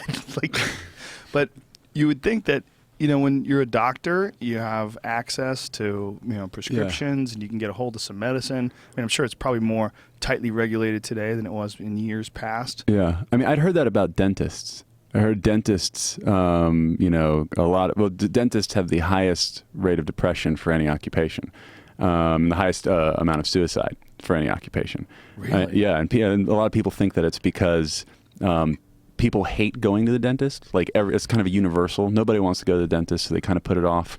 It's like they only go when they have to, like they're in pain. So every single person that a dentist sees every day of their professional life is people who are having the worst day of their year, and they're dreading it. So there's this energy of everyone coming in and being like, I'm not happy to see you. I'm stressed out. And that kind of wears on these dentists. So they have the highest suicide rate. And I've heard that because of that, there's a lot of abuse because they have the drugs too, but there's less oversight than at a hospital. Like, it's their own private practice. So they just have all this stuff. So there's a lot of abuse there. That totally makes sense. Yeah. I didn't So I'm even trying to think find a about it that dentist way. friend. I've always felt that was the case with cops. Like, cops have very high suicide rates as well. I think a lot of it is PTSD. They're always seeing trauma. They see these, but they're also dealing with people that don't want to see them, like, all the time. Yeah. Most of the time when you see a cop, you're like, oh, this fucking cop. Yeah. The cops are here. Great. So they just deal with that all the time. Yeah. Plus they have a gun on their belt. So, like, it could be, there's got to be more in your mind if the gun is constantly there. Just stick it in your mouth. Yeah. Yeah, I'm sure. Yeah, I bet they're probably like #1 for shooting themselves. Yeah. You know, it's easy. It's right there. Yeah. Being a cop has got to suck. I don't think anybody's qualified to be a cop. I really don't. Not for more than like an hour. You know? Yeah. Have you ever done a ride along? No. I haven't either. That'd be fascinating, though. Anyone can do it, right? I'm pretty sure. I feel like you can just call the police station and do a ride along. I bet it would be fascinating. What if you do that and the cops get killed and you're in the back seat? In Watts. And you're just like, I'm just on a ride along. I'm not a cop. I am white, and I'm so sorry for that. I'm not interested. It's like I don't want to go to war either. I don't want to do a ride along in Afghanistan either. No. I have a friend who just got back from that. He's filming a documentary on Afghanistan, and he was embedded with these troops for over a month. And he came back shell shocked. Really? Yeah, he came back just whacked out. And that's from 1 month. yeah, well, he was a little more than a month. I want to say like maybe 6 weeks. But he came back and he was talking about it. And his experience. Well, he's a hunter, and he's like, there's this really creepy similarity that I didn't take into consideration, that these guys are hunting people. I mean, that's really what they're doing. I mean, they're going after like certain, quote unquote insurgents. Mm-hmm. You give them some interesting names like insurgents. Like we never heard insurgents before this war. When the fuck did you ever hear? Did they say insurgents during? They said the Viet Cong during Vietnam, right? They said the Nazis and the Japs during World War II. Yeah. Now it's insurgents. It's like this real way of making things sanitized. But he said essentially, like, he realized, like, right away, like, whoa, this is like hunting. Like, these guys they're not going after a deer so they could eat it. They're going after people. And they knew their behavior patterns. They knew how to set traps for them. They knew where they would be, and they knew how to sneak up on them. Yeah. And they had like all these strategies, like very similar to the way you would hunt a deer. Like, okay, this is the path the deer goes into. What we're going to do is get, upwind of them or downwind of them, so that when the wind comes to us, they can't smell us, and like all this crazy shit they were doing to try to avoid being seen, and really similar to hunting an animal. That's crazy. Yeah, he was pretty fucked up. He came back. He was a little weirded out. He had an idea in his head of what it was going to be. He said, well, go over there, do a documentary, sort of like he wanted to, kind of show how difficult it was, show the real side of war, but, sort of honor these people that are over there. He's got a kind of a simplistic way of looking at things, too, fighting for our freedom. He's one of those guys that says shit that you go, okay, what does that mean? Right. And then they just don't expand. Like, it's just like fighting for our freedom. Are you sure? Exactly what they're doing? Like people that are telling them to do that, are they doing it because they want freedom? Or is there other ulterior motives? Have you looked into this at all? He didn't. It's just like very surface. American Sniper. But exactly. But when he came back, man, he had a fucking completely different idea about it. He was really he had a very realistic portrayal of war when he came back. It was a fucking eye opener. Like, he was like, this is a clusterfuck. Yeah. It was a scary clusterfuck, and it's not good by any stretch of the imagination. And there's no way to win this fucking thing. You're over in Afghanistan. It's all mountains. There's no towns. There's Kabul. That's one city. Everything else is warlords that are trapped up in the mountains. And get this, the way they get the warlords to tell the Taliban, they give them Viagra. Viagra? Viagra's the best. Huh. You give them guns, you give them money, but they got guns. They got some money. Yeah. And they got opium everywhere. So yeah, Viagra's the one thing that's not local. they need Viagra. Because a lot of these guys are like in their 60s and they got like 30 wives. And these bitches are complaining, man. Wow. Can't fuck them once a day, Yeah. once a month. Should be a Viagra commercial. Yeah. Red, white, and blue flying behind the Viagra. It's keeping you safe. It's one of the main ways they get these guys to rat on the Taliban. That's crazy. Do you even call it the Taliban anymore, or do they call it Al-Qaeda? They don't even talk about Al-Qaeda. It's Now ISIS now. Is it the same people? They're their offshoot. They're a branch of band? Al-Qaeda. Yeah. Is it like, Van Halen with David Lee Roth was totally different than Van Halen with Sammy Hagar? Yeah. Is that what ISIS is like? Yeah, It's just like a totally different offshoot of the original band. Yeah. We're getting the band back together. It's ISIL now, right? ISIL? ISIL. Yeah. It was ISIS, and now it's the Islamic started it State. being- I've heard that, too. Yeah, they started it at ISIS and then they changed it to ISIL. Wasn't testing well. It wasn't testing well? Yeah, they rebranded. Testing. Testing is adorable. Take a bunch of people when you're doing a television show. You take a bunch of people that don't want to be there. They're getting paid, and then you play a show for them In Vegas. It's usually. Is it really usually? Yeah, in Vegas? they go to Vegas, and they'll in those like they'll grab people off the street, and they'll be like, "Would you like to see some TV shows that are about to come out?" And like you'll get like $20 off TGI Fridays, kind of thing like that. And people are like, well, because Vegas is like where you get a cross section of everyone from all across the country. Right. So they find that, that you can kind of get people from Iowa, you can get people from Florida in this one like city, so you get like a good cross sheet of what people are going to think of a show. That's hilarious. Vegas. That's a weird place to do it, man. And it's also like, who are these people? Like, you can't just get a random group of people and ask them about a show, especially if the show is specific, like of a specific genre. Yeah. You just get a bunch of rednecks and you play, some sophisticated show for them. Like, this is gay. Like, yeah. Well, it's people who are on vacation who have run out of things to do, and they'll just do anything anyone's like. Like if you're on vacation at Vegas or something, and then somebody was like, "Do you want to watch like 5 TV shows that you've never heard of?" You'd be like, "No." Yeah. I just think the idea of testing is ridiculous anyway. This is the way you test it. Put it on the air. Yeah. Let creative people come up with it. Let the comedians or the writers or whoever, whatever kind of show it is, let them come up with it, put it together, and go, okay, we like it, let's put this thing on TV. Yeah. And trust your instincts on shit. You don't have to bring it to some. Well, we brought it to a random group of people, and they'd like a wacky neighbor. Yeah. How come there's no wacky neighbor, man?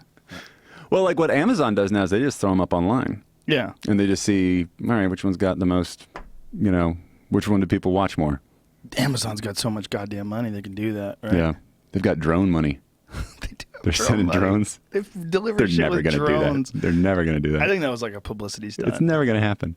You don't think so? No, because like if Amazon started sending drones, there would be guys that had 8 drones in their garage. The drones trying to get back to Amazon's headquarters. Like people are going to steal them. They're going to shoot them down, take your packages too. Yeah, and there's power lines. How are they going to get? Well, they can see where they're going.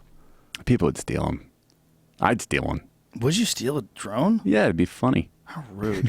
An Amazon drone? It's not hurting anyone. What if it has a GPS on it? They find it. Like find a phone. They could find your iPhone. You don't think they could find your fucking GPS? Well, I'd put it somewhere. You put it somewhere. No, I wouldn't keep it in my house. Mm. I lived in a town in Charlottesville. I lived in Charlottesville, Virginia when I grew up, which is where Dave Matthews was from. And it was like when Dave Matthews was huge. And so it was like a big thing in my town. And like one thing that he did to like give back to the community that he wanted to do was he did this thing where he got a whole bunch of bicycles. And they painted them like orange, and they put them all around town. And they're like, "These are Dave Matthews is putting all these bikes around, and they're free. You can get one, ride it to where you need to go, leave it there, and then it's just a community bicycle kind of thing." And within like 2 months, they were all gone. Like 2 months, all gone. And then for how like many bikes? It was a lot. It was like hundreds of bikes. They're all gone. And then for like years, like because I was like in like it was like 1920, like kind of. And you go to house parties, and every house party you would go to, there'd be one of the Dave Matthews bikes on the wall, and they're like, "I got one of Dave's bikes." You can only have what the people will let you have, and that's why they'll have the Amazon drones, because people are going to steal them. That's funny. Yeah, but that you would have to really steal. That's not something you could borrow. Amazon's not going to let you borrow their drones. No, but it's got to come to your house, right? To drop off a package. Yeah, but I think it just drops it off and then takes off. I don't think it waits for you to release it. I think it just drops it off and then that's it. Well, you have your buddy order something, then you go up on the roof with a baseball bat. You wait for that fucker. Imagine if you died because you were trying to hit a fucking drone and you slipped and fell off your roof and broke your neck. That would be a sad funeral. This stupid fuck. He died trying to hit a home run off a drone. God. I don't know what we're going to be doing in a few years, but I have a feeling that within the next couple of decades, it's not even going to involve things being delivered. I think it's going to involve 3D printing. Yeah. I think that's the big one. Like you have a subscription to like Apple or something like that, and then you have their account, and then they just make your iPod in your living room kind of thing. Yeah, you know how like you order like a movie on iTunes, you say, "Hey, I want to watch Taken" or whatever, and you just click it, and then you start downloading, and then you start watching it. Yeah. I think that's what it's going to be like. I want a new pair of Converse Chucks, Right. You know, and then I wonder if they'll be able to 3D print cloth. That's an interesting question. Probably. Why not, right? Yeah. I don't know, You know- because it's woven. Like, that's the whole idea of cloth. Is that? Well, maybe like some sort of like what are those ShamWow kind of cloths? They're not that ShamWow. comfortable, but Is that a chamois? Like a chamois is a skin of an animal. Like it's a super absorbent skin of an animal. But I'm sure they have synthetic. I think that whatever ShamWow was, I don't think it was an animal. What is that? 3D printer for fabrics. Well, Whoa. Jamie just fucking answered our question. Crazy. How does that shit work? You know what's crazy is when Look at this. when the 3D printing like takes off is like, you know what happened with like music and like the entertainment, where all of a sudden people could like BitTorrent everything. You're going to have that happen to every single industry. Oh, because yeah. all of a sudden you can BitTorrent an iPhone. You can that whole thing, like you wouldn't download a car, would you? And be like, well, if it was possible, yes, a lot of people would, and you will be able to do it. Yeah, that argument for piracy, I had Paul Stanley from Kiss in, who's like really adamant that it's stealing. And I was like, you know, it's piracy. I'm like, It's man, making a copy. Is it? Yeah, it's the original still there. Like it's not really stealing, you know. But he's used to being rich. And he Yeah. wants to stay rich, and he wants to keep making millions of dollars. But he was talking about how the industry just disappeared. And I was like, well, it's kind of. But see, my argument was like, yeah, but the radio always existed, and you always had radio, and you play the music on radio, and that's what made the music famous. And then people would go out and buy the CD, and you'd make millions, and then they would go out and tour, and you'd make more millions. Well, now one part of that's missing. Right. The buying it is missing. And the people don't really want to buy it anymore, but they still want to tour. They'll still buy T-shirts. That's always where money came from anyway. It's T-shirts. Like, you know, like these people tour and they, you know, I mean, like back in like the old Sun Records days and everything, they were on the road all the time, you know, putting out these singles and then making all their money touring. I just got to go back to that. Well, I think the record companies are fucked way more than the artists. Yeah. Because that's why the record companies, they're creating these like really fucking like strange deals, especially like with young artists. They get talked into these really creepy deals where, you know, they get locked up for X amount of years, and they're really like just strange contracts like that established artists would never agree to, and then you have to try to get out of them once you get to a certain point. But they're just trying to figure out a way to lock down these artists and try to suck money out of them where, I mean, what do they have to offer these days? They don't really have anything. It used to be like you needed a record company to release your record and to get you on the radio. But now the radio doesn't mean shit. No, everyone just wants to get in like a TV show or like in a commercial now. I mean, that's like the payday. Yeah, it's just getting like your song played at the end of some MTV show, or getting like your song played in the background of a commercial. That's like the new, you know. Yeah, or just getting it like, okay, like how about that Gangnam Style guy? Like that guy's in a weird spot because everybody knows you ain't gonna make more than one of those, dude. Right. You got that one song where no one knows what the fuck you're singing. Yeah. And people go, oh, it's kind of catchy. And how many of those can you make, man? And do people want to go see you live? Well, Maybe. he's a big guy in Korea. Yeah. Yeah. Like he was a star before that over there. And this was just, I think, went international. But the size, how big that song was, he doesn't need to have another one. You think so? I think he'll be able to coast off that for a while. You think? How much money do you think they make? Jamie's like, he's fine. Plus that, I mean, that was on so many commercials too. And then like 10 years from now, there'll be a nostalgia for it. It'll come back. Really? Oh, like Rick Astley? Yeah. Rick Roll? Yeah. Yeah. I don't know, man. I don't know. You got to think that, like, for most artists, that's not going to happen, right? Maybe for him. But for most artists, you got a hit. You got a few songs that people are into, and then you're hoping they're going to come see you live. Yeah. That's like the big thing. Yeah. But with Paul Stanley, he was just saying that you used to be able to make a lot of money off the sales of the records, and now it doesn't exist anymore because of illegal downloads. But they must be making some money, right, off of like iTunes and shit. Yeah, I'm sure it was better. Yeah, for like the few people that like were in this Paul Stanley level, kind of thing. But I don't know. The flip side of that is that there's a lot of smaller bands that can, get heard now. Like, the internet's been great for like small music. I mean, you have a platform like, I guess, I don't know. I think it broke up the monopoly. It broke up that industry, which is a really creepy industry. Go ahead, dude. It's all right. I'm going back here. He's got that robot dick. He's got to suck. He can't help it. Have you watched that movie Artifact about 30 Seconds to Mars and their What is record label battle? That's the Jared Leto thing. Is that how you say it? Leto or yeah. Leto? Leto? It's an insane movie talking exactly about what you're talking about. Yeah. A really famous band that went on tour, sold out everything, and they came back and the record label said they still owe them $1 million. And they're like, what the fuck? How? And it's a whole 3-year battle, and the documentary shows everything. Lawyer talks. And Wow. And meanwhile, no one's talking about that documentary. It's not like... Yeah, it hasn't. I mean, they still ended up at the end of the movie. I don't want to spoil alert or anything. Right. But, like, they're still making music right now. This is a couple years ago when the movie was made. Did you ever see the piece that Courtney Love wrote on the music business? Yeah. That sort of highlights how crazy it is, like how much money goes to the record company versus how much goes to the artist. But again, that was before the internet kind of like took the legs out from under that business. Yeah. Napster.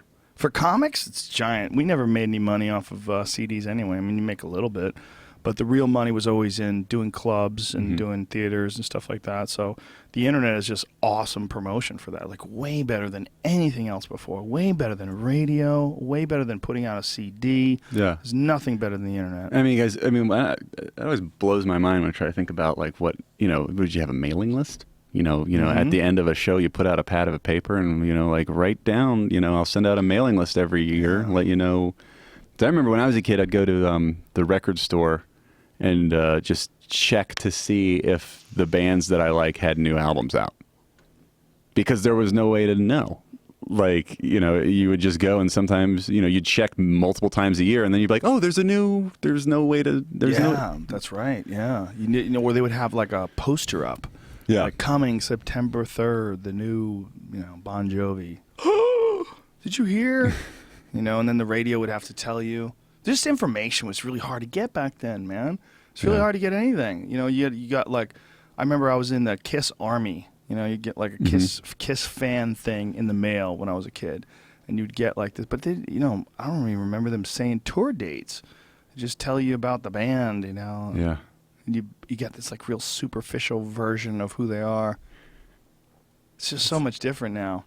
So much different. You can't be like this mysterious hidden person that lives in a castle, Marilyn Manson style, on the top of the hill. Like you kind of like, they know you now, man. If they don't know you, they're not gonna. It's just the whole animal's different. People are different. Like I think human beings. I think we're so used to it. It's hard for us to really conceptualize. It's hard for us to really kind of appreciate how much different just interacting with human beings is today in 2015 as opposed to like 1985. Well, I was we were shooting Whitest Kids when the iPhone came out, and we were in production, and I remember like me and a guy Zach from the troupe would direct everything. So I remember directing, we were like mid-season, and the day before the iPhone came out, everyone would kind of be talking, in between takes. Like everyone would be on set, like, PAs, like, like the costume department. Everyone would kind of be like joking around and stuff like that. And then the iPhone came out at midnight and like, it was a huge thing. Everybody went in line. A lot of people got it. And the next day, everybody was just staring at the iPhone. And it was this thing where I was like, well, it's crazy because I bought one too. And I was like, it's just crazy what this thing can do. And everybody's fascinated with what this can do. But we never went back. It never went back. I thought it was just going to be like a couple days where everyone's just, staring at this thing. And it was like, that was the dividing point. It changed after that. And now, just interacting with people is just completely different. Well, then the social media really took off because you took it everywhere with you. It wasn't like, well, when I get home, then I will check my social media. I'll check my MySpace page or whatever. No, it wasn't that. It was like you're on the road. You're everywhere you go. You're eating dinner. You're in your car at stoplights. You're looking at your Twitter feed. Yeah. You see people that are just glued to it. They can't have a conversation. I have some people that come on the podcast, and we're in the middle of conversations, and then just start, yeah, totally. Yeah. They're not even listening. They're not even paying attention. They're just looking at their fucking phone. Like, they can't help it, man. They can't help it. There's this weird, pull. It just maybe there's some interesting info. And most of the time, there's not. Most of the time, it's not. It's like you're searching for a present. Like, maybe there's one more Christmas present under that tree. You just got to find that present. But it's not there. It's very rare that your obsession pays off when you're staring at social media. Yeah. It's very rare that it was worth the look. We're just looking to see what your friends are doing or thinking. But you don't care what your friends are doing or thinking. It's cool to call you. Yeah. Hey man, something fucking crazy happened. Yeah. But now it's like you're constantly looking for more data. And I think the newness of it is really attractive to us in a way that we have a really hard time controlling, Or it's just the beginning of its metamorphosis. It's the beginning of evolution, to us becoming a synthetic kind of non-carbon based, silicone based being kind of thing. And, then we put nanobots in ourselves, and, it's just the first step of that, of evolving. Yeah, I think so. I think that's most definitely what it is. There was an article recently, I think yesterday, about this guy who's dying of cancer, leukemia, I believe, and he's going to be the first person that they inject nanobots into. Wow. Yeah, it's just fucking. It's begun. These tiny little robots. Without it, he's going to die. So let's give it a shot. Yeah, and I've heard that's supposed to be the norm within 15 years. What if this dude becomes Dr. Manhattan? Just that'd be awesome. Figures out everything. Starts glowing. He's blue. He sees dick everywhere he goes. He doesn't care. I think human beings will definitely have some sort of a weird symbiotic relationship with computers within the next decade. There'll be implants that you'll be able to get data directly downloaded into your brain. I mean, I think it's only a matter of time before they do that. Well, they're saying, I was reading something where they're saying the nanobots thing is going to be commonplace within 15 years, where you inject them into you, and then it just constantly is doing readouts oh, your platelets are low. Oh, your white blood cells are low, and it's just telling your doctor so you can, keep up with everything. Kurzweil believes within the next few decades you're going to have nanobots that are going to allow you to hold your breath for over an hour. They're going to give you these nanobots that somehow or another do something with maybe artificial blood cells or something like that, where they can hold and carry oxygen through your system so well that you'll be able to take a deep breath, jump to the bottom of the pool, and sit there for an hour like a regular person. That's fucking dope. It's fucking crazy, That's man. Awesome. No more worrying about drowning for your friend. Yeah. That dummy. Just hold his breath. Hold your breath and walk back. Just get on the ground on the bottom of the ocean and walk home. That's awesome. Well, there's already experiments where they've transmitted words from one person to another person in their brain through the internet. Really? Yeah. Yeah, they transmitted a word from one person. Jamie, pull that up because it's kind of difficult to describe exactly what they did, but somehow or another, say if you're thinking Christmas tree, you actually can send that word to me through the internet, and somehow or another I receive it. I'm not sure I understand it. Yeah, is it visualized? I don't know. Look at this. Scientists transmit thoughts from one brain to another. International team of scientists have succeeded in transmitting the thoughts of one individual into the brain of a second person located thousands of miles away.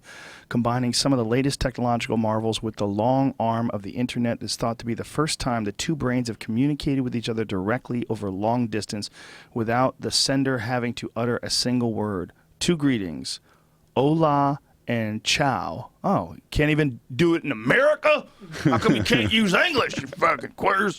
Made the historic trip from India to France, where they were received and spoken by a researcher who was blindfolded and equipped with earplugs. Wow. Scientists want to ensure that the receiver knew what his colleague 5,000 miles away was thinking because of the brain-to-brain transmission, not because of some other cue. That's amazing. So somehow or another, those 2 words were transmitted, and they knew what those 2 words were thousands of miles. I don't get it, man. Yeah. But Sounds good. right. But I like it. If you told me 30 years ago that they were going to be able to send a video through the mail, I'd be like, what are you even talking about? Or through the air on a phone. Yeah. I'd be like, what? What's a video? Like, you're going to be able to send a video that you're watching it on what? You're a watching it on movie? TV? Yeah. Wait a minute. Hold on. So you're gonna a TV show, and it's gonna be on what? You're gonna hold on to something? Like in Star Trek, they didn't even have fucking. If you look at those stupid phones that they had, they didn't have buttons on them. They would just like Kirk out. Like the spaceship had to know that they were calling Kirk, but Kirk could call the spaceship, and that's it. He couldn't call his girlfriend. He couldn't get his. Hey man, you guys want to eat? Like there wasn't any of that going on. Yeah. Like they didn't even think that would be possible. Yeah. But they thought that they'd be able to beam you, to break your body down into like subatomic particles and reconstruct you on the surface of an alien planet.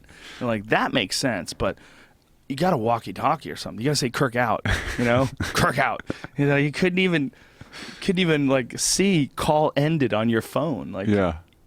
we don't even have any idea what they're going to be able to figure out within the next few years. Like the concept of transmitting a word through the internet and us understanding what that word is, to you and I, it's like, what are you talking about? But 10, 20 years from now, they're going to be like, of course you do that. That's what you do. Like you Yeah. just send words to each other. Oh, it'd be terrible if like it ends up being like a Twitter thing where it's just like, you know, everybody's stupid. Like went to the mall. It's just constantly rattling around your brain. Do you think that Twitter's making people stupid? No. It's I making think- some people stupid, right? I think it's just, I mean, I don't think it makes people stupid. I think it's just like, you know, it's just more distractions, stuff Yeah. like that. Yeah. Well, you know what is the weirdest thing to me? There's some people that use Twitter, and it seems like everything they're posting, they're like manipulating what they think or what they're saying. They're manipulating it in order to get a positive reaction from people. Like Yeah. I almost feel like they're not really communicating. They're like selling themselves. Yeah. You know, they're like faking it. I always feel that like when like a celebrity dies, like, and then everybody posts like, oh my God, this guy meant this to me, or this to me, this to me, this to me, this to me. And like, I Right. get it, you know, but like it seems to be about Yeah. themselves kind of in a weird way, where it's like, this is how much this affected my life. And Exactly. this, or like any sort of issue that people like, there's like a bandwagon of everybody jumping on, like, we got to find Coney. Yeah. You know, we got to Coney find Coney. 2012. You know, like that. And it's just your entire timeline is just everybody talking about Coney. And I'm like, you watched a video, you know, And that went away immediately. because the guy jerked off in public. That's it. Yeah. That's all he had to do. He's running around in his underwear in San Diego, beating off on the street, losing his mind. And they were like, and meanwhile, this was just the messenger. The guy, Coney, was still a piece of shit. Right. Still a bad guy in Africa, murdering people and shit. And everybody's like, yeah, but that guy was beaten off. I don't want to be a part of this. Well, the weird thing about the Coney thing for me was like because it came out of nowhere. It was just everybody being like, Coney, Coney, Coney, like, you know, and then you're like, okay, well, that seems like an asshole, you know, Right, yeah. Child Army, never good, you Never know. good. And then you look into it and you're like, so what do you do? And they're like, well, we want to get the United States involved and send like troops over there. And you're like, whoa, hold on. You know, we've got a couple countries we're already doing that with. Do we need to be adding to the thing? To get after one guy because he just fits on a bumper sticker? Yeah. Coney I mean, 2012. and I'm pretty sure if we go over there, we're not going to grab all those kids and put them in a school. I think we're going to probably, you know, kill all of his kids. You know, that's kind of what we do when we go They're over going to places. shoot at us. We're going to shoot back. Yeah. We're super sorry, but we had to save those kids by shooting them. Yeah. Yeah, the Coney 2012 and the Ice Bucket Challenge, they both had that thing in common where I felt like there was an insincerity to the message that people were sending out through social media. Like they were sending it out to get social media brownie points. Right. They wanted everyone to know that they're super conscious and super progressive. And that's one of the things that drives me nuts. There's certain Twitter pages that I'll visit. One of them recently blocked me because I mocked him on the podcast. Hilarious. By the way, dummy, don't you know that all I have to do is log out and I can still see your Twitter page, you dipshit? It's public. Just type it into a browser. I can read all your stupidity. But this guy's entire Twitter page is like telling people how they should be living and telling people what's wrong with the way other people are living and what's wrong with the way other people are thinking and what's so bad about certain social issues. It's hilarious. Like, don't you have sandwiches that you like? Isn't there like a movie you enjoyed? Yeah. Did you have a great time today? Did you have a revelation today? Did you feel bad about something that maybe you thought? Yeah. Did you have any? Is there any unique insight as to you as a human being, or is your whole thing like just lessons to other people? Yeah. Like everybody needs to learn, and this is what's wrong with this, and this is what's wrong with that, and it's all like that. Those type of people are almost all either like extreme right wing, like real like heavy duty Republicans. Like there's one dumbass that I go to. He's a young Earth Christian guy, and you know everything in his entire timeline is anti-Obama, anti-liberal, anti-gay, Dinosaurs. Anti-dinosaur. And then this other guy I go to is extreme left-wing, and everything that he does is like super progressive, super like really like uber left-wing, uber socially conscious, to the point where I'm not buying it. You sound, you know, you're not even a human. Right. Like you're like a sounding board You've for made progressive activism. issue. Yeah, you made activism your personality. Exactly. That's a great way to put it. You've made activism your personality. It's a great way to put it. And it's not really activism. It's just talking. Yeah. You're just yapping and bitching about shit. Yeah. You know, either bitching about shit or proclaiming the right way to be. And it's always like, you know, pro-transgender, pro-gay, it's like I can guess like super easy what your position is going to be on anything. It's going to be like super uber left-wing, like down the pipe every time. No nuance, no subtlety to it. Like you're going to subscribe to whatever the agenda is, or subscribe to whatever the ideology, you know, fits. There's a fetishization of being outraged or being offended. You Yes. know, for a lot of like on both sides of the thing, where you've I mean, there's genuine outrage and there's genuine being offended at things that there should be, you should be offended by. But then there's some of these people that you see, it just seems like, well, you're kind of reaching. They're You're recreationally kind of, offended. Yeah. Yeah. They're looking for it. Yeah, there's a lot of reaching. But there's also, I think a lot of it is people just getting used to this new ability to communicate. And they're finding that, I think for some of these people are severely socially retarded. And they're finding that they can get love and support when they say things that other folks will agree with. So then that's all they say. All they're doing is like saying things they think other people will agree with. Yeah. And they'll just sound these things out and say them. And it's like most of it is like, duh. You know, like there's a lot of stuff like, like we should end sexual discrimination. Of course. Yeah. Like who the fuck doesn't? Are you really going to end sexual discrimination by writing about it on Twitter? Yeah. If there was a vote, like it's going to be 99% of people that say, check, yes, we should end sexual discrimination. Yeah. There's a recent study that showed that most people that work out and exercise, he's backing up, sucking on that robot dick. Hear it? You hear it, folks? I gotta get you one of these, dude. These don't make any sound, bro. You just gotta fucking cut your hands up while you carry it. There's all these sharp edges. That is. Look at those sharp edges on it. You know what you could use this for? If you had a particularly tough cut of meat, you could roll this fucker all over the meat, and it would really soften it up nicely. It's tenderizer. Yeah, it's a meat tenderizer. I mean, it really is. If you didn't have a meat tenderizer in your house, you could absolutely use this giant hunk of copper. It's fucking weight. It's a sound. Yeah. But I think, oh shit, I put it on the wrong spot. I put it heads down, heads up. It's a piece of shit. But Thanks for sending it though, whoever sent it. House fire with that.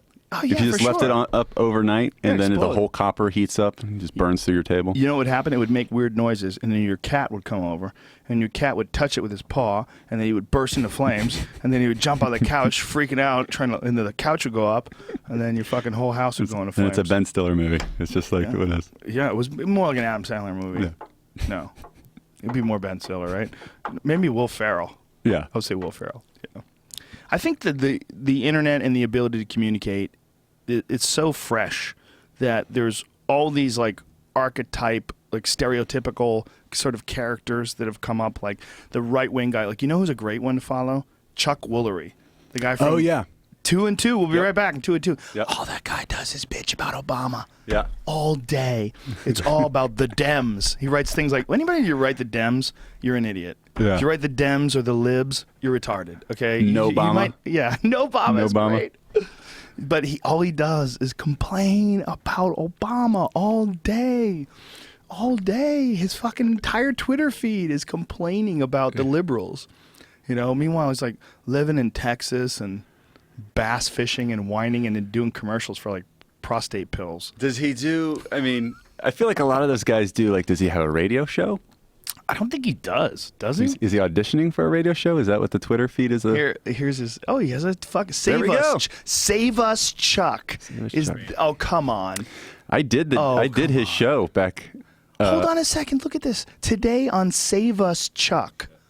Get the fuck out of here. That's his show. That is so ridiculous. The idea that you would call your show Save Us, Chuck.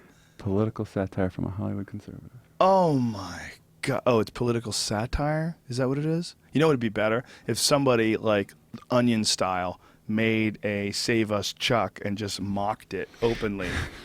Nothing ever gets saved from an old actor. I mean, Don't even play any of it, Jamie. he's probably going to run for congressman or something wherever he lives. Game show legend Chuck Woolery considers why Democrats are willing to support Bonner. Why, blah, blah, blah, blah, blah, blah. NASA and global warming. When your government is in charge of your when the government is in charge of your funding, you toe the company line, just like all government-funded science. What does that mean? Does he mean he doesn't believe in global warming? Of course you don't. Yeah. That's an ideological thing. The right wing are reluctant to agree in climate change being something that's a product of human beings. Is he running for president? It says, if you elect me president, my press secretary would be...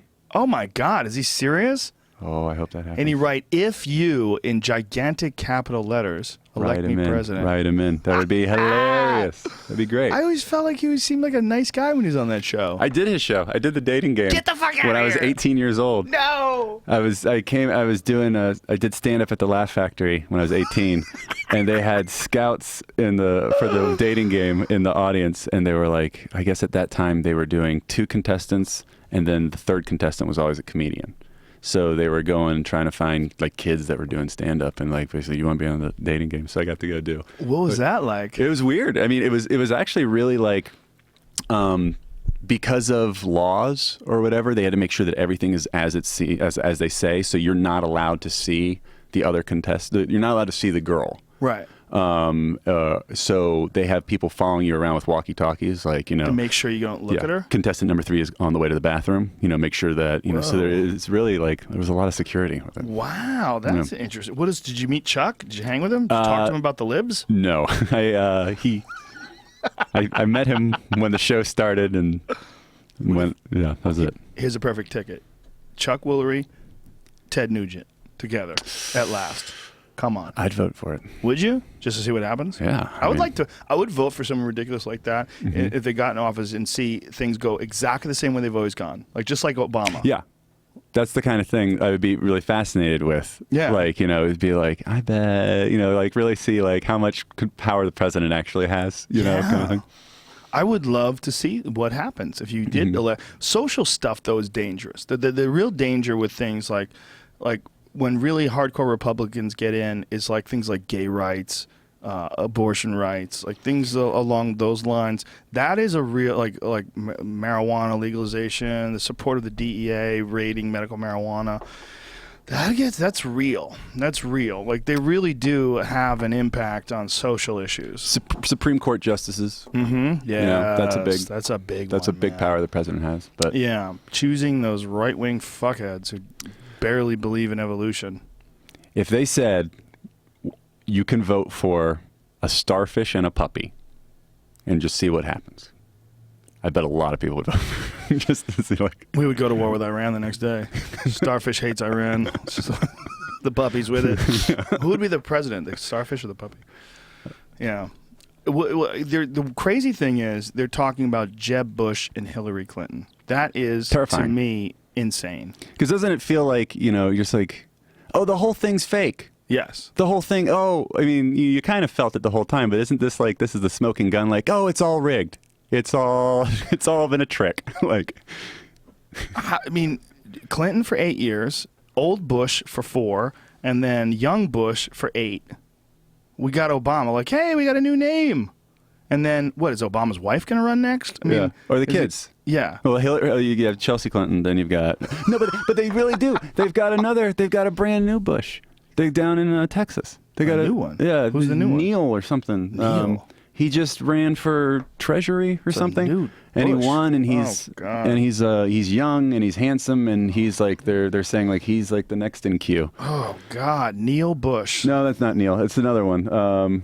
He's fairly young. Look up like 60. Texas. Midland, Texas. It's recent. How many Bushes are there? Neil Bush and his family. Maybe it's not Neil. It's fucking maybe it's another robots. George. Scary ass robots.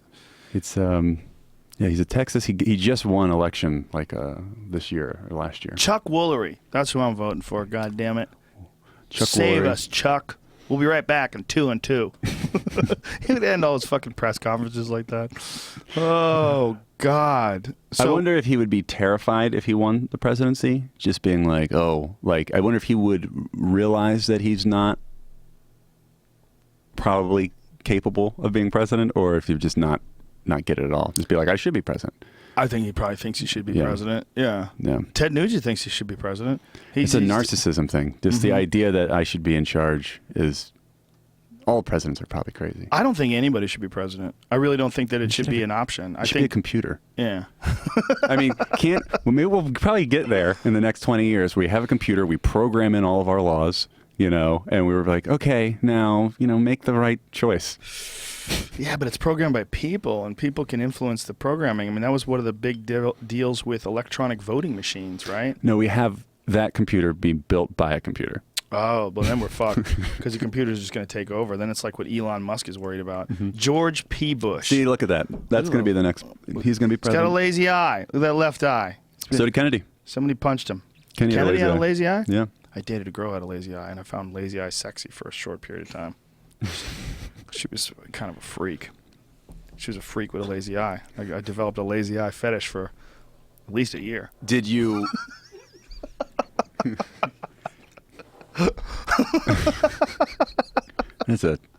Yeah. It's a very small YouPorn search. Well, why are glasses hot? Girls with glasses are hot. Girls with crutches aren't hot. Like, why is some disabilities hot? A girl with glasses is something sexy about, like, hot Because it's like chicks a with library. glasses. It's like an older authority figure. Glasses are authority. Ooh, is that what it is? Someone who's reading so much, their eyes go bad. Yeah. Look at that hot bitch. She can't even see. Plus, you could take her glasses off, you're ugly. She doesn't even know. She can feel you, though. If you're fat and ugly, she'd be like, damn, she can feel me. She can't see Girl with me. glasses and no hands. There you She go. can feel your weight on top of her, though. She wraps her legs around you. She's like, what is all this fucking fat, you slob? Like, what are you talking about? You don't have hands. What are you being picky for? Oh, fetishes are weird, man. I had a foot fetish, too, when I was a kid for a little while. I got rid of it. That's a popular one. I don't get it. Yeah. I don't get that one. But it's All you need It's is just- one girl when you're like 18 to play with your dick with her feet, and then you got it. and then you're good. Yep. It's over. All you need is one bad nanny growing up, and you got a foot fetish. Yeah, there was. I used to talk about it in my act. There was a magazine we found in the woods once when I was a kid. It was Foot Action Magazine, and it was me and these two friends of mine, and my friend Josh and my friend Pedro, and we're going over these magazines. Like, some dude left a magazine bag, like a plastic bag under a log. And when you're a kid and you're in the woods and you find magazines, it's almost always porn. Yeah. And so we're going through this magazine, and it was just like no one was talking because it was all like foot stuff. It's like weird. And then like 3 minutes in, my friend goes, dude, this shit is all just dicks and feet. And I'll never forget him saying that. I'll never forget those words coming out of his mouth, because we were totally quiet while we were confused, because we were only like 11. Yeah. And he's like, dude, this shit is all just dicks and feet. And articles. There was no articles, man. Well, obviously, again, pre-internet. Any 11-year-old kid has probably seen hours of hardcore ass porn. At this point, yeah. I just think it's so crazy. I mean, there was a time where there's just like, guys would just go out into the woods with a foot magazine and just jerk off and leave it there. Like, that's like the scariest person I can think of. Meanwhile, there's probably someone listening to us right now with earbuds jerking off to a foot magazine. Yeah. Just, what? It's not that weird. Hey, how'd you guys know, man? I mean, when you get enough numbers, you get like 1 million people that listen to a podcast at once, there's got to be one dude out there jerking off to a foot magazine. Yeah. If you looked at if there's 1 million, yeah, right? It's one of the bigger fetishes, isn't it? Probably. It's a pretty big one. Yeah. But like, what are their big fetishes? Like big girls? Some guys like really big girls? Yeah. There's all the kids that dress up like animals. Furries. Furries. Have you ever seen them? Have you ever been there live? We were playing a festival in Atlanta, and it was the furry convention in town the same day. And we were all in the same hotel room, and we had driven from Florida. We had just done a show in Florida, and then we were sketched out by the hotel that was provided for us. So we're like, we're just gonna fucking drive to like Atlanta. So we drove all night. So we got into the that hotel was so sketchy. You drove all night. There was blood. We flipped the mattress over, and there was blood on the bottom of it. And flip it back. No, I mean, we flipped it for a reason. There was shit on one side. So we're like, fuck this for driving to Atlanta. So we drove like all night, and then we get in, and we're like, we're all almost like delirious, like tired. So I'm like, all right, I get into the hotel, and then we're seeing all these furries everywhere. And I was like, what the fuck is that? And is there a mascot convention in town? Yeah. Well, the weird thing is, like, kids are coming up to them because the kids see, like, oh, it's a mascot, and they're like hugging them. I'm like, don't hug that costume.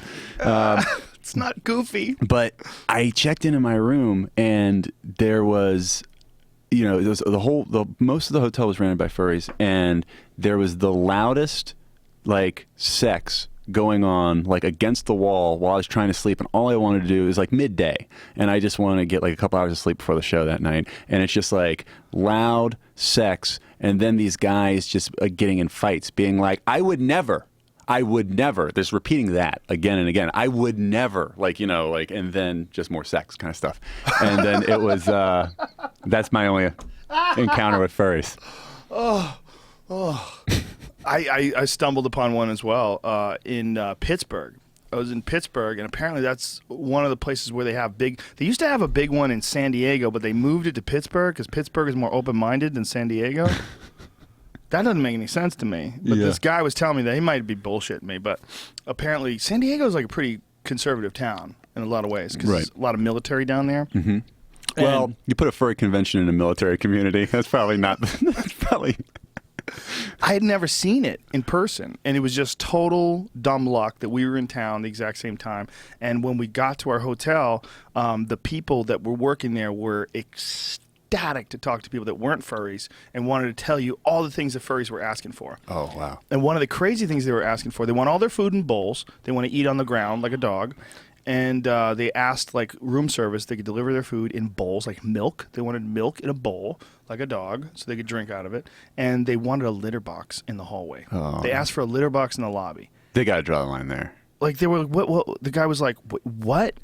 And I said, hold on. The guy asked you to put a litter box, like a regular size litter box? He goes, no, they wanted a large box. They wanted to pay to have a large litter box installed in the lobby.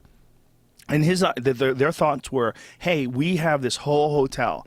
We bought out the whole hotel. It wasn't the whole hotel. I was in the hotel too. Right. But there was a few other people that weren't furries. So we want to shit in the lobby. They wanted to shit in the lobby. That's insane. Or at least pee. Like, they asked the guy. I mean, they could have been pulling the guy's leg. But I guarantee you, if the guy said yes, somebody would have shit in that lobby. Oh, yeah. If they had like a big, like, sandbox. Yeah. Like one of the ones that kids play in, filled with cat litter. I love Fucking guy. I love going to like different like groups message boards and just like hanging out on them, like lurking on them and just reading them. And it's like one of my favorite things to do at night. And I've been on like furry ones before, and it's like they're like serious about that stuff. It's insane. It's like it's like, and that is a very new thing. Mm-hmm. Yeah. Something happened. I don't know if it's Wi-Fi signals or cell phone service, but something Something did something to people. Vaccines. Yeah. Jenny McCarthy's right. What if it's there's the other thing is spirit animals. Like people yeah. I'm a foxkin. Like fox is my spirit animal. Otherkins. Otherkins. There's planetkins. There's girls who think that I do a song about it on this new album. I do a song called Bullies, where the whole point of the song is like, everyone's cracking down on these bullies, but like, okay, fine, bullies are bad, but like if the bullies go away, we're screwed. Like because people are gonna get out of control. Because they're keeping you in line. Like I remember, when I was a kid, you go away for the summer, and you don't see your friends so much like that. And so I was really into Ninja Turtles. And and so then when it gets to be around like 13 or years old, like I come back to school with all my Ninja Turtle toys, thinking that everybody's going to be still into Ninja Turtles. And then everybody just made fun of me. They're like, what are you doing with toys? And I was like, okay, good. Duly noted. Got rid of them. And it was fine. Because the bullies kept me in line. They kind of told me that's not cool anymore. Yeah, they mock you. Yeah. When I was a kid, I was 11 and I moved from Florida to Boston. And I guess I was 11, 12. I might have been 13. Yeah, about 13. And I guess I was in middle school. And I went to this, I was in Jamaica Plain, which is kind of, now it's become more gentrified. But when I lived there, it was pretty sketchy. It was like late 70s, early, like maybe 1980, at the latest 1980. I think high school freshman year was 81 for me. So I guess it was like 1979 or 1980. And I had like an Incredible Hulk lunchbox. And, and when you're in a fucking, quote unquote urban middle school and you show up with a fucking cartoon lunchbox, you get shit all over. I had that lunchbox for one day. I remember I was so happy I got this lunchbox. I was like super psyched. I love the Hulk. And they fucking looked at me like I was like a victim. Like I was like ready. I was going to get attacked. Like I was a limping antelope straying in front of the water hole. Back of the herd. Yeah, I mean, I was realized like I got to get rid of this thing. I remember thinking to myself, I got to leave it in a locker somewhere. Yeah. I got to take this lunchbox and just leave it somewhere. I can't even bring it home because like I'm in danger carrying it around. Like carrying around like it was a target. Yeah. Like none of the other kids had lunch boxes with like cartoon. Like there was no innocence at all. It was non-existent. It was like a dangerous, creepy school environment. Yeah. And here I am walking around with this fucking lunchbox. But if you didn't have that experience, you could be dressing up like Hulk today, being in a hotel room with like Comic-Con. Yeah. But is that bad? I mean, Comic-Con, I've never been. I've been to San Diego while it was happening. They're having a good time. Yeah, no, I think there's a huge difference between the cosplayers and Comic-Con and furries. What's the difference? I think that they'll. You're backtracking. No, I'll stick with it. Okay, let's explore this. It's well, I don't think. I think the furry thing, and I'm probably wrong, but the quick take that I get away from it is that it seems to be a lot about sex. Like dressing up and having sex with other animals. They defend that, though. Yeah. If you bring that up to furries, like they say I've no, had it's not about that. Furries contact me because we shit on them in the podcast because I've heard that as well, and they say it's not about that. Yeah. But that's what people say about anything. True. People don't want to ever admit it's just about sex, about weird. And okay, but on the other hand, now I'm even like doubting myself. I'm playing devil's advocate to myself. Even if it is about that, and it's just a person who wants to dress up like an animal and fuck another guy dressed like an animal, who gives a shit, really? I mean, I think it's weird, but like It is weird, it doesn't but bother me. It doesn't affect me at all. It's voluntary. Yeah. As long as things are voluntary, who cares? You could be weird and voluntary. It's not. Yeah. It's not a bad thing to want to fuck a mascot. Why is that awful? But it's also not bad to think it's weird. Yeah, it's not bad. It's definitely not bad to think it's weird. But there's a lot of weird shit that we just accept. Like, what's up with like garter belts? Like, why do people like thigh-high stockings and Right. elastic bands that connect your underwear to your stocking? What the fuck is all that about? That's weird shit too. Yeah. Like, why is that hot? Yeah. Yeah. Lingerie? I don't get it. Mm-hmm. So, Jesus Christ, this piece of shit. I did it again. I set this fucking shitty thing down, and it's hot as fuck every time I do it. We're going to burn the studio to the ground. The studio's going down. But if you look at it like that, it's like a lunar module or something. Yeah. It looks like a miniature from like an old sci-fi film. I've never seen one so stupid. I've seen a bunch of these things. I've never seen one this dumb or this It's like heavy. a Flash Gordon dildo. I just can't understand why anybody would make it so hard to hold on to. Like the idea that it's so sharp edged. And Yeah. how did that happen? Where'd that come from? What? The giant vape thing. How come they have the little e-cigarettes and the little e-cigarettes where it looked like a cigarette, and then it turned to like black ones, like ooh, it's murdered out. You got a murdered cigarette. It's all blacked out, and then it turned into these goddamn robot. I think it's all battery life. I think it's because the batteries in these things, you know, I think this will last like a day. You know, you can kind of hit it all day. That's it? Yeah. That only lasts a day? How many times a day do you hit that thing? Constantly. And you were smoking how much? It was a pack a day for a while, and then I switched to this. And but I bet my nicotine level is through the roof. I bet I take in more nicotine now than when I smoked a pack a day. But nicotine's not necessarily what's dangerous, right? Well, it's not great for you. I mean, it'll raise your blood pressure. You know, you still got problems with like heart attack, stroke, kind of things like that. But as far For real? Yeah, because it's a stimulant, so it raises your blood pressure. You got to really jack it up all day though to get that kind of response, don't you? Yeah, which I do. Like, but like as far as carcinogens, I think it's pretty in the clear as far as they know right now. Did you ever see that Russell Crowe? He's backing up. You hear it?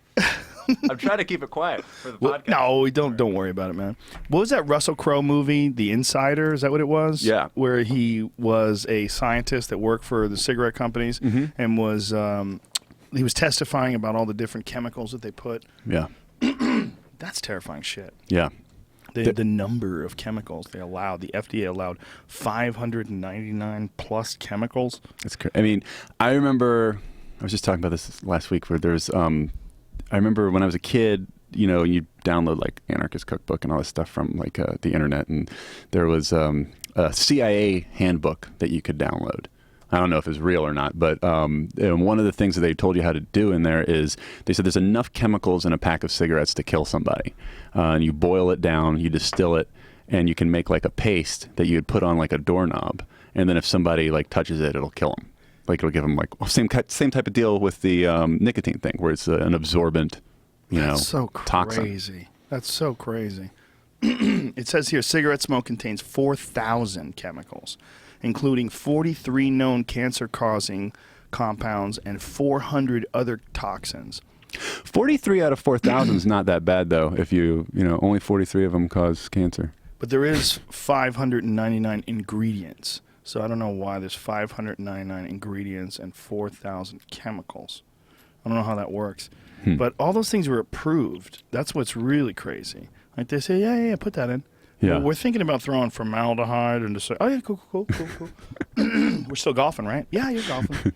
I mean, they just threw all these different chemicals, and what's really fascinating about it is the object or the purpose of all these chemicals is just to try to make you more addicted. Right. That's what it is. That's where the flavor comes from. Does it? I don't know. I don't think so. Cancer chemicals? I mean, they add a bunch of shit according at least to that movie, that Russell Crowe movie. Yeah. Just to try to get you more and more hooked. Yeah. Does a great job. Yeah. It's really addictive. Imagine if you came out with a product today that did the damage the cigarette did, and you tried to push it. You know, if you came out with some new thing. Yeah. And it killed, fucking 500,000 people a year. Like a vaporizer that gets super hot and burns down. This isn't killing anybody, man. Not yet. It's not mass produced. Do you think they're dangerous? No, I was talking about that one because it gets so hot. Yeah. But I don't know. I mean, it takes a long time to find this stuff out, doesn't it? Don't they have to do like 20-year studies and things like before they kind of really know? I mean, as far as it you know, I read about it because I do it all. I use the vaporizer, so I like. So you worry? Yeah, a little bit. Like I look up whenever I see anything about it, and it seems like they find, or it's not as good as not doing anything, but it's a lot better than smoking. You know? It's not as good for you as not doing it, but it's not as bad for you as smoking cigarettes. Yeah. So for people that smoke cigarettes, you got to kind of weigh your options. Like, do you think you're going to be able to quit? Mm-hmm. And if you can, you should just quit on your own. Right. But if you don't think you're going to be able to quit, you can kind of do that and get your fix. Yeah. Is it as good?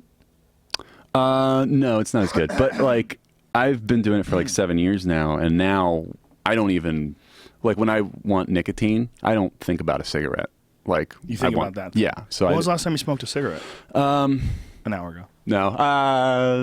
I probably actually smoked one probably a month ago, but like one at like a party. One. Yeah. You could do that? Yeah, because I smoke one cigarette maybe 3 or 4 times a year, like really infrequently now. Stephen King gives himself one cigarette when he finishes a book. Oh wow, that's why I read so many books. Probably. It's his whole motivation. But isn't that interesting? Like he allows himself a cigarette when he finishes a book. Huh. Yeah. It's good to help up your productivity. There's a documentary that I'm in called The Culture The Culture High. Recent documentary by the same people that did this other documentary is in called The Union, and it's all about how the prison industry and the medical marijuana has been demonized, how many people are in jail because of it, and just the percentage of people that are nonviolent drug offenders that are in there because of marijuana, and how many people, like the literally drug war would dissolve if it wasn't for marijuana being illegal. Right. Like the amount of people that get arrested for other drugs pales in comparison. But one of the things they talked about was cigarettes, and they said that if you smoke 2 packs of cigarettes, that's the breaking number, where you are 4,000 times more likely to get cancer. Two packs of cigarettes. Yeah. In your life. No. Every day. Oh, every day. 2 packs a day. Oh. 4,000 times more. I might have made those numbers up, by the way. They sound good. I listened to it on a plane. I mean, I watched it on a plane, half awake. That's crazy. That's a lot of cigarettes, though. 2 packs a day. Not for Doug Stanhope. That Is he up to? throws them down. John Mellencamp does 4. Does he packs really? A day. I heard that. I was in like one of some show about him. He smokes like 4. But when you ever see him in an interview, he's smoking and then he's like lighting the other one. Like when that one's going out, like he's just going back to back on those things all day. I was in Indiana and at a UFC, and John Mellencamp was in the audience, and they showed a picture of him. You know, they showed the video of him, in the crowd, and showed it to the audience, and they booed him. Really? Boo, liberal. They think he's, and I had to ask. I go, why don't they like John Mellencamp? He's from Indiana. I was born in a small town. Yeah. The whole deal. Nope. He's a liberal. He must have said something. There must have been something. I wonder if he got outspoken on some sort of issue that, like Slavery, something like that. He doesn't even like that. Yeah, I don't know what it was, man, but they booed the shit out of him, and I was like, that is crazy. Jack and Diane. Yeah, he likes. He's too liberal for Indiana. At least that crowd, the UFC crowd in Indiana, they were mad at him. I couldn't believe it. I was like, this is goddamn John Mellencamp, you fucks, commies. I wonder if he had any idea of that before he went. That's got to suck. Go to see like a UFC fight and then the entire like place hates you. Yeah, it was a large number of people booing him too. It wasn't just like a couple of boos like scattered in the clapping and applause. Yeah, you know? That's kind of you tell your wife like, you know what? I don't think I need to see the rest of the fight. Let's just get in the car. Pretend we're going to the bathroom. Yeah. Fire up the car. Let's get the fuck out of here before they lynch us. Yeah, there's certain spots in the country where you're not allowed to be liberal. I mean, you really are not. You're allowed to be kind of conservative anywhere. You'll be mocked, but it's not dangerous, Right. per se. But if you're a liberal in certain parts of the country, like you are, that's the team mentality. Yeah. Are you a Raiders fan? There's like, you know what I mean? It's like that team mentality really comes out. People love to defend their team, and when you are a liberal, you're thought to be weak. You goddamn bleeding heart. Oh, Yeah. You're going to help all those welfare moms and all the, they just take that money and spend it on fucking drugs. Don't you know? I was saying I hang out on all these conspiracy sites, like, and a lot of them, get, a lot of them lean right, a lot of conspiracy sites. And almost all of them, right? Yeah, most of them. And remember when Texas was talking about seceding, or Rick Perry was talking about seceding from the Union? Yeah, that's hilarious. When he was about to run for president, which was a weird move. But he was like, we can secede. And so like everybody on the conspiracy boards that were from Texas, there was this big thread where everybody's talking about it. And they're like, and everybody was like, first thing we're going to do is we're going to go to Austin and just kick everybody's ass. That's what they said? Yeah, that was the first thing? If we secede, we're going to get Austin. This is broken. Stop working. Probably burned it all up. That's Gotta hilarious. Put some Yeah. juice on there. I got to put more juice in it? Here. I'm cooking it. How much Oh, did you got that your- burn, dude? A lot. That's gross. Yeah, isn't Texas like it's a different sort of a state? It's like it's the way they're set up. It's the Republic of Texas. Yeah. Yeah, because they my history's right. I think during or leading up to the Civil War, Texas wanted to be part of the Union, or it came that Texas could be part of the Union, but then they wouldn't accept them because they thought they didn't want to swing the amount of pro-slave states. They didn't want to add another pro-slave state, and like kind of they had like a equal, amount of pro-slave and non-slave states. So they didn't accept Texas's entrance into the Union. So they made their own country.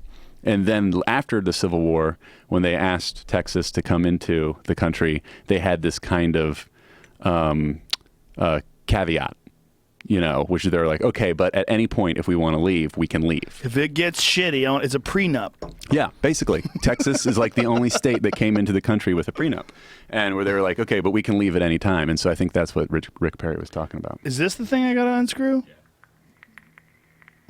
This is so goofy. There's so much involved in these fucking things. Oh, yeah. I can't believe you can only suck on it like 4 or 5 times and it runs out of juice. Oh, you sat there cooking it for about 10 minutes probably. No, it wasn't that long. The first time I caught it, it was going for a minute. Yeah, but does that cook in the stuff? How come it doesn't yeah. come out then? It was. Wasn't, but very little. Yeah. All right, so where does it go? So you put it on that, on That? little coil. This And just can't kinda, be like, good put for the you. little juice And you on got it. to make that coil, don't This you? is my first and Already last did. day. That's what Oh, I yeah. made it for. Because you have to build your own coils in these things. What the fuck Like is I have a wrong bunch with of people? wire in my car. What's wrong with you? I love nicotine. Is it really It's the worth greatest. it? It's the greatest drug. All right, I'm going to pour it in. See this here, ladies and gentlemen. This is what you do. Yeah, just a little bit, I think. That's probably good. This isn't even giving me a buzz, though. I'd rather have a cigar. You ever see there's a video? Oh, I fucking spilled everything everywhere. Watch out, you're going to have a heart attack. Really? No. There's a video of this guy hand rolling a Cuban cigar with a GoPro on his head. It's pretty dope. You get to see how they do it. There's so much skill involved in that. Are those legal here now? Yes. That's cool. You're only allowed to have a few, though. Do they sell them? Can you buy them in Los Angeles? It's a good question. But I think you're allowed to have a few now because we're kind of opening up the thing. Jamie, find that out. There's a number that you're allowed to have. I'm pretty sure. I'd imagine you could buy them now. There's a lot of counterfeit ones. And apparently there's so much of a demand for Cuban cigars that the quality has diminished Really? for some of them. Yeah, they're just not worth as much as they used to be. They're just not as good, rather, as they used to be because the soil's getting depleted.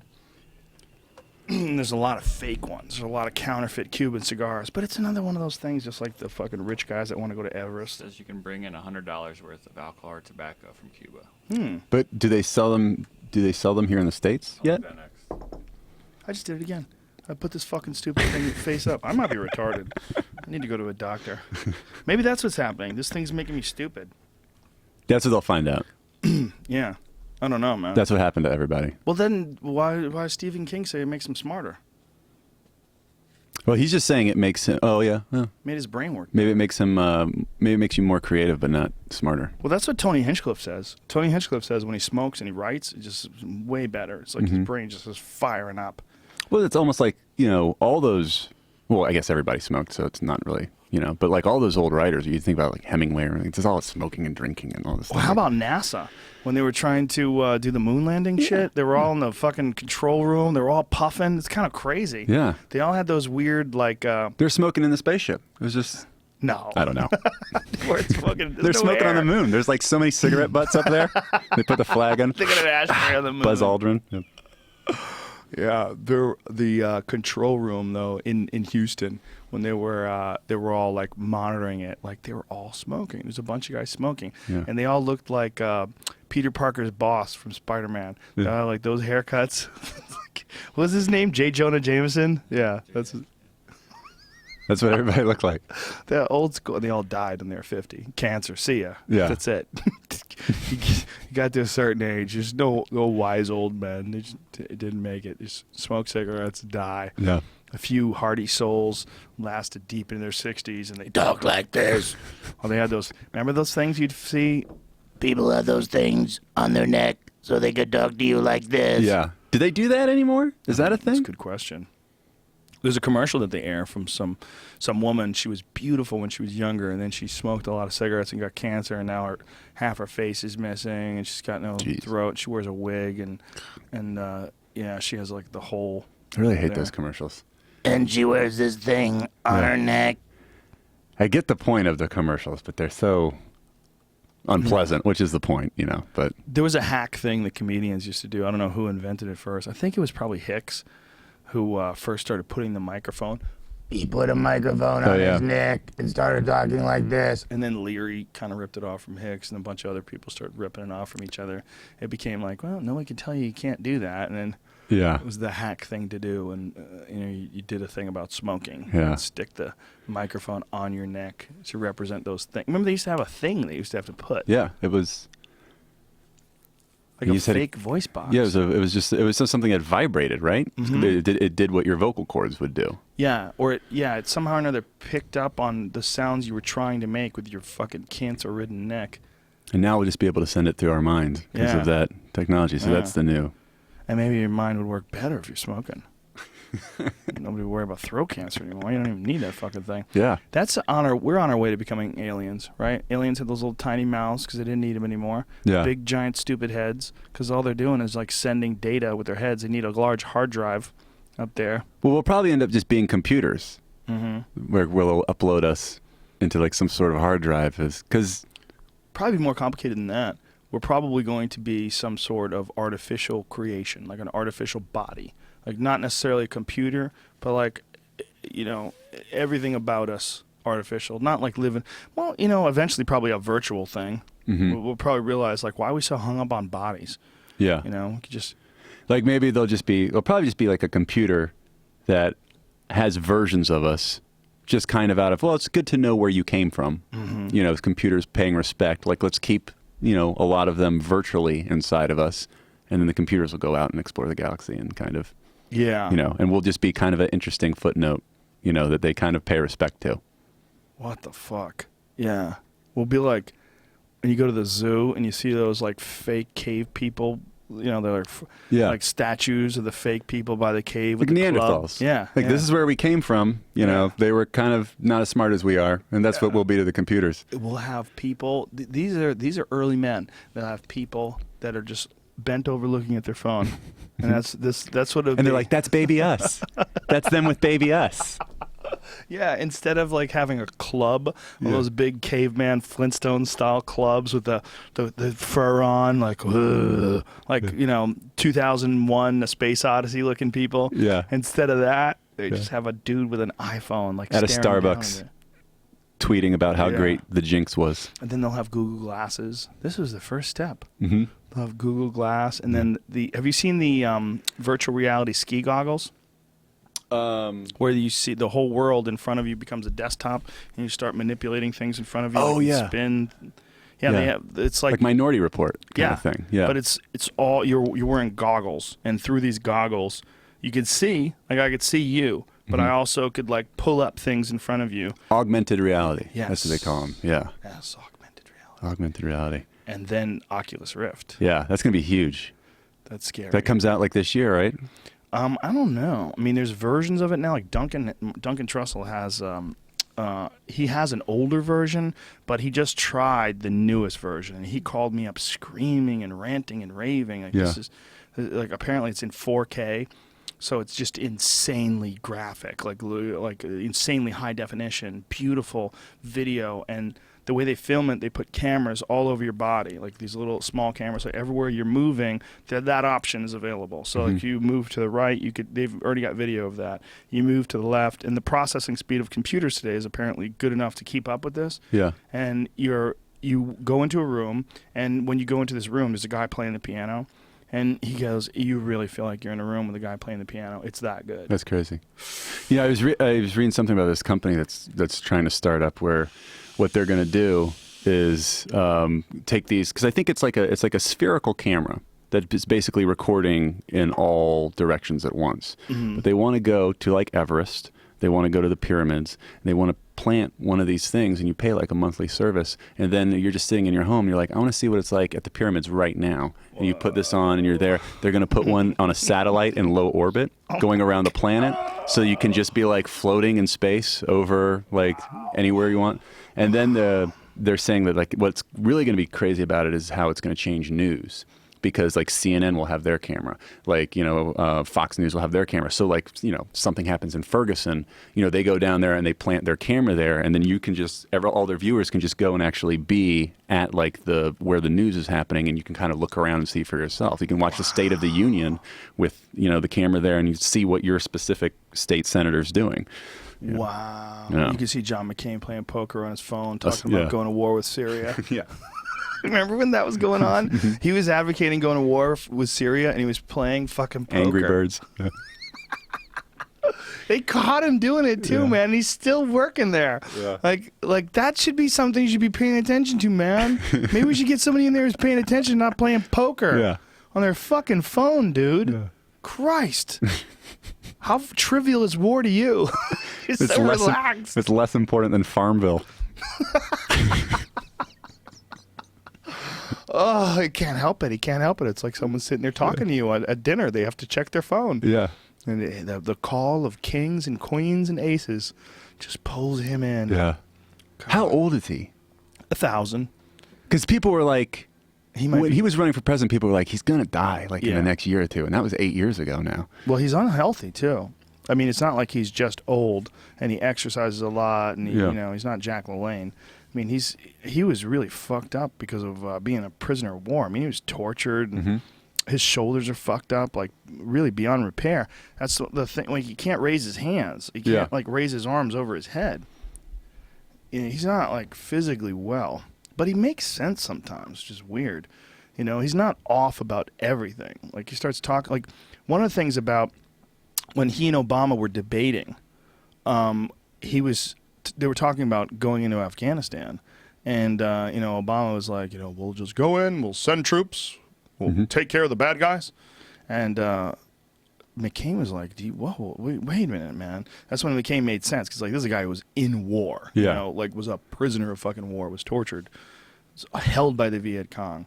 And he was like, it is not that easy, man. Like, do you know what it's like over there? One of the things that he said that really fucking stunned me, and I had to research it, and it turns out it's totally true. He said most of Afghanistan operates essentially exactly the way it did when Alexander the Great was around. Yeah, he's like, you're talking about a country that's never been conquered. Yeah. Like, the terrain itself makes it just almost impenetrable. Like, you're going to send troops into the mountains? Yeah. And it was like, our plan to bankrupt the Russians was to get them involved over there. Yeah. With the same people that we're fighting now. So it's like, we like set this great trap, and then walked, like, just forgot about it. And then walked. It's like the kid from Home Alone went home one day and forgot all the stuff that he had set for the burglars. Well, it's almost like they set a trap and then didn't realize that the trap had heroin in it. They're like, oh, wait a minute. This isn't a trap. We left all that great heroin there. Forget what I said. Let's try one more time, but do it right and grow heroin, okay? This is going to cost us so much money. Not really. It's actually just a lot of money there just sitting around. CIA can move it. It'll all be fine. The beautiful thing they found recently, they said they found recently, that there's trillions of dollars worth of minerals in the mountains. Like lithium, stuff they use to make batteries. Yeah. To blow on this thing. Now it makes noise. That means it's full. I think I broke it. Is it full? When it's full, you had to do it because you saw me do it. You get that pull. It's monkey see, monkey do. It's exciting. It's like Pavlov's dog. You ring that bell. This is not going to be a regular thing, folks. If you listen to this podcast, he asked me if he could do his, and I said, all right, yeah, do it, man.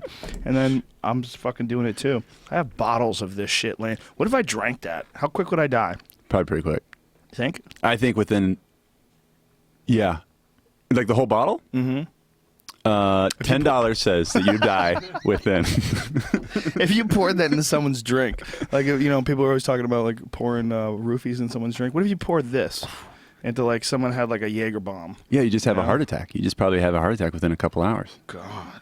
Yeah, right? The stimulant. It's crazy. This guy sent me fucking heart attack juice. I got it on my fingers. Is that bad? I don't think. Well, dude, you had gloves on, man. Yeah, but that was back in 2007. I'm sure they've made it changed the better. formula. I'm sure this random guy. This guy's cool. I don't even know what his face looks like. How dare I?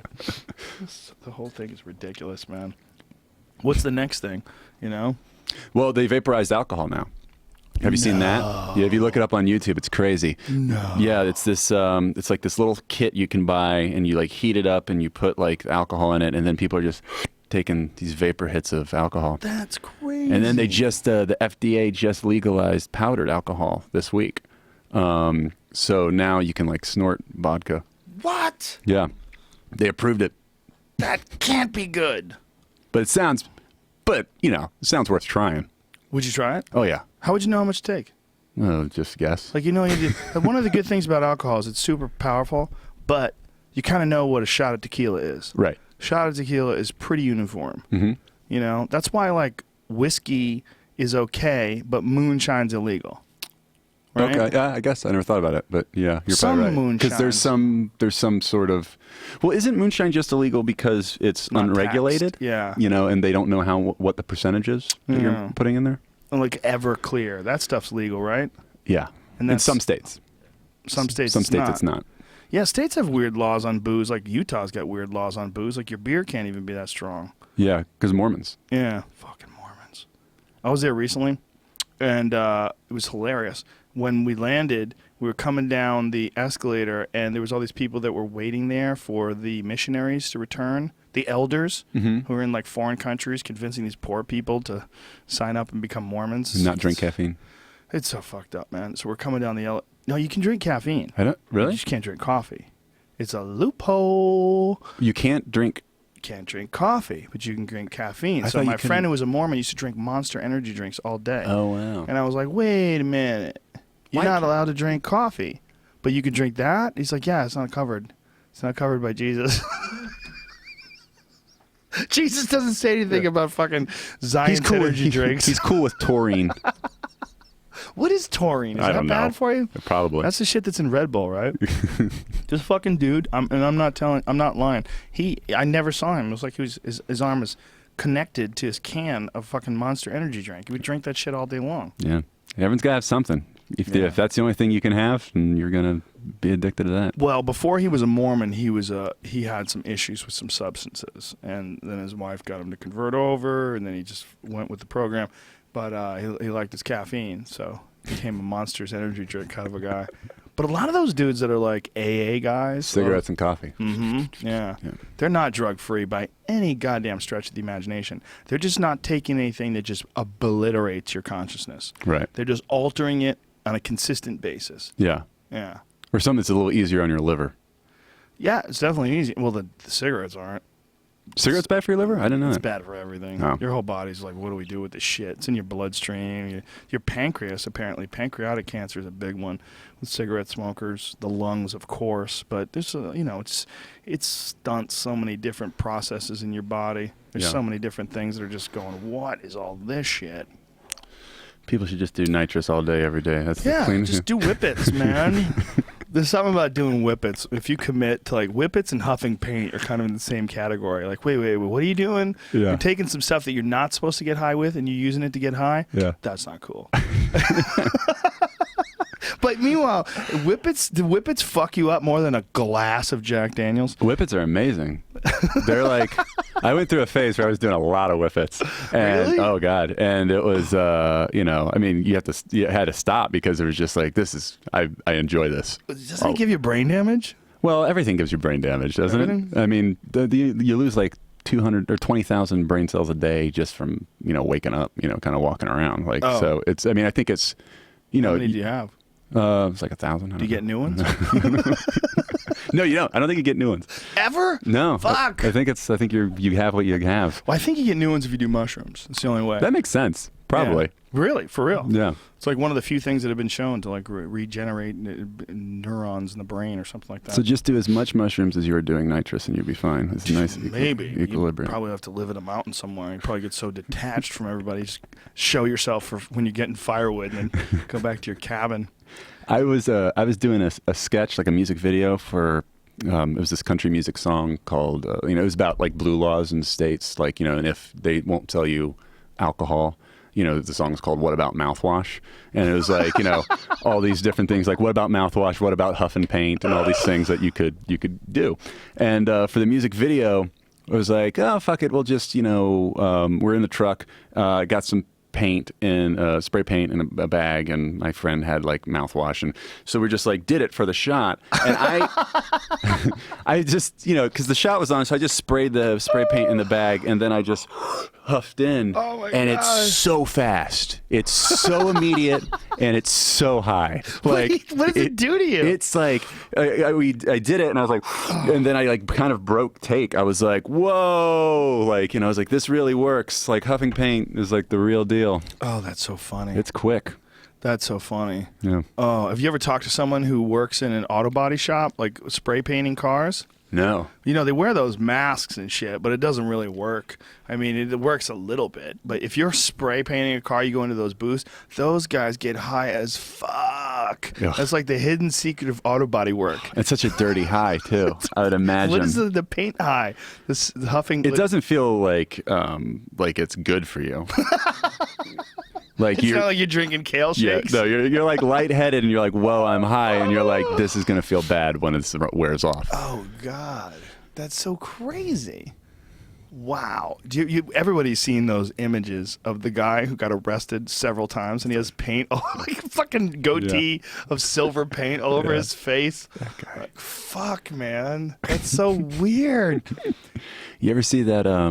I forget what show it was. It was one of those, I don't know if it was a rehab show or something, intervention show. Yes. Where the girl's addicted to duster.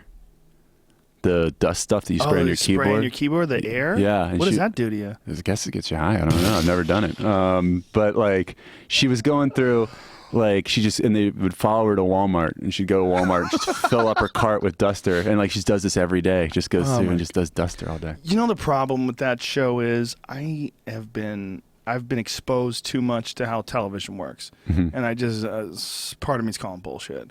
Part of me saying, like, yeah, this person's so together that they've contacted the producers of this show. They're on the show. They're walking around. The camera's following them.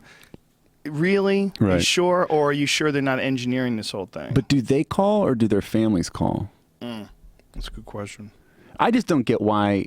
I mean, like, if I had a loved one who was like, like had a problem, and it was like, all right, I got to do an intervention. Like, the last thing I would think of is like, and I got to get a TV show to watch this thing. Like, You say that, but I mean, what the fuck did Dr. Drew do for all those years when he was doing celebrity rehab? He took these people at their most vulnerable time and publicly shamed them, showed them on television, having the DTs, freaking out at each other, screaming at each other, incredibly vulnerable, and exposed them to the world for other people's amusement. And he's a doctor, an addiction specialist. So I don't think it's that cut and dry. When TV's involved and profits involved, people have weird ways of rationalizing things. Right. Like, this is the only way these people will get help. But if you do it on TV. No, but I mean, like, the family. I mean, do you think the family, I guess they have to get paid something to do it. They have to get paid something, yeah. And but it's not like a windfall. The family might be morons, They might think it's the way to do it. Well, it's very, I mean, there was a show that I was obsessed with for a long time called I Didn't Know I Was Pregnant. Have you ever seen that show? Have you seen it? No. It's fucking amazing. Find it on like iTunes or whatever. But it's a show where they would. It's about people who just didn't realize that they were pregnant, and then they have their babies in the toilet, or walking to work or something, and they would reenact it.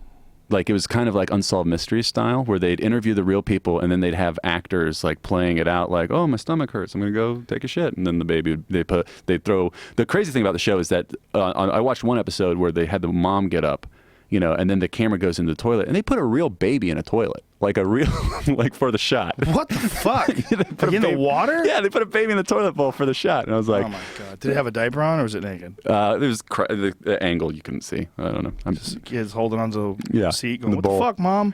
But I knew a girl who worked on the show. And I was, when I found out she worked on it, I was like, why do people, agree to do, because they all look like idiots. There's no way you can be on that show and not look like one of the dumbest people on, if you didn't know you were pregnant. Like, so I was like, why did they agree to let you do this episode about him? And she was like, we are getting calls all day from people wanting to be on the show. Like, we have to, we're batting them off because it's people seeing the idea of somebody playing them on television is so enticing to people. The fact that someone is going to reenact their life is like worth it. Yeah, I'll look like an idiot on television. God, that's so crazy. That's the pull. Having someone play you. Wow. Yeah. That's amazing. There was a girl that worked at the bank that I used to go to when I was a kid, and she had her baby and threw it in the garbage and went back to work. She worked at a bank. No one knew she was pregnant. She was overweight. Went to the bathroom, had the baby, threw it in the garbage, and went back to work. And then they figured out what the fuck happened and arrested her. That's crazy. Oh, it was so crazy. It was like I'd seen her eye to eye, person to person. I probably shook hands with her. I mean, I don't remember. Like on the day? I was 17. No, not on the day, I don't think. I think I found out about it like, after the fact, but it was like the talk of the town. Yeah. It was like I don't even remember her name, but I was like, I think I was probably 16 or so. I was working at Newport Creamery, which was a ice cream and hamburger joint in Newton, Massachusetts. So it was probably, I think I got that job when I was 16. So it was probably when I was 16 that all this happened. But it was just, the whole town was talking about it. I was like, what? She had a baby? She was pregnant? What? She put it in the garbage? Like, it was crazy. And she went to jail. And the whole thing was really creep people. It creeps you out when you find out that insanity like that was there the whole time. And you were interacting with insanity. Like, hello, insane person. Mm-hmm. Hi, crazy. You're about to have a baby and throw it in the trash, aren't you? Yeah. Like if you talked to her the week before, you going to throw your baby in the trash? Is that what's going to happen? Yeah. What? Who are you? How do you know? She might not have even known she was pregnant, too. She might have been one of those people. Oh, a lot of the people who, most of the people on the show who didn't know they were pregnant are overweight. Of course. Yeah. Yeah. Just, they must be in such discomfort all the time. Yeah. Oh, fuck, man. I just don't understand how You can't. Yeah. How can you? There's certain levels of madness. It's like there's a scale, like you could be like a little crazy. Well, I got this thing. I have to wear different color socks. Mm-hmm. I have this thing. I only wear my underwear backwards. I have this thing. I like to be a mascot. I like to fuck other mascots, and we get together. Like you can always get further and further down the crazy hole. I have this thing. I don't think I'm pregnant, but if I ever am, I'm definitely throwing it in a dumpster. Well, there was a bumper sticker once I saw on a car, like a cop car, that was like telling people they didn't have to throw their baby away and they could bring their baby to a fire department and drop the baby off, or a police station. I was like, wait a minute. Who the fuck is like, I'm on my way to the dumpster with my baby. Oh, look at that bumper sticker. Oh, I could just go to the fire department? I have options. Oh, look at that. Yeah. What a great service the public is offering. I've seen fire department things with a baby drop.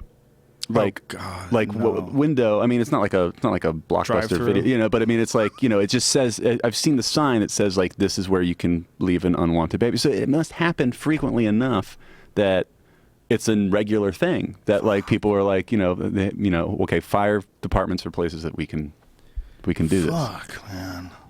It's more evidence that there's groups of people when you get to like, when you have a city. You have 1 million people or 5 million people or 10 million people, whatever it is, that when you get groups of people that aren't really interacting with their neighbors, that don't really have real communities, they're not in real tribes, they're just sort of independent and wandering around. There's like madness all around us, and which is like unrecognized, unchecked madness, ignored madness. It's just all around us. We just don't.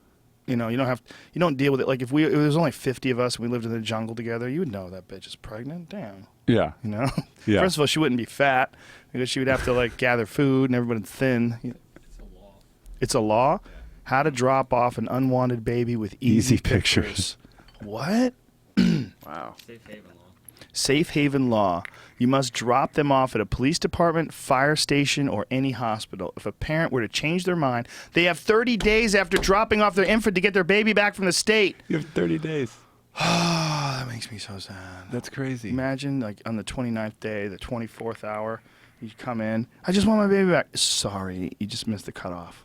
Yeah. It's 30 days right now. Like, tick, tock, tick. Hold on, I got You the baby. shouldn't give the baby back after one day. No. Like, if you went through the idea, if you're like, you know what, maybe I'm going to drop this baby off at the fire department. So you depressing. probably should drop the baby off at the fire So department. depressing.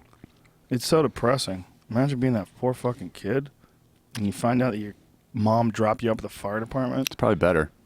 Maybe. Yeah. Who knows? But then the fucked up thing is that all the babies have to become firefighters. It's part of a. you sure? That's where firefighters come from. They've don't- all been dropped. I think they come from storks. I could be heard- wrong, but I think all firefighters are dropped off babies that grow up.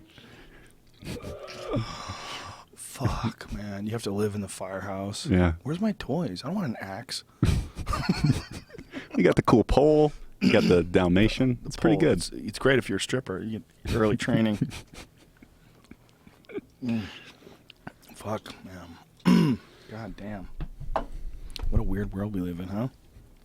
There's too many of us. That's the only, or too many of us. I shouldn't say too many of us, because the cool thing about cities, the cool thing about large urban centers is you get a high concentration of intelligence too, high concentration of cool people, high concentration of like things happening and things moving and progress.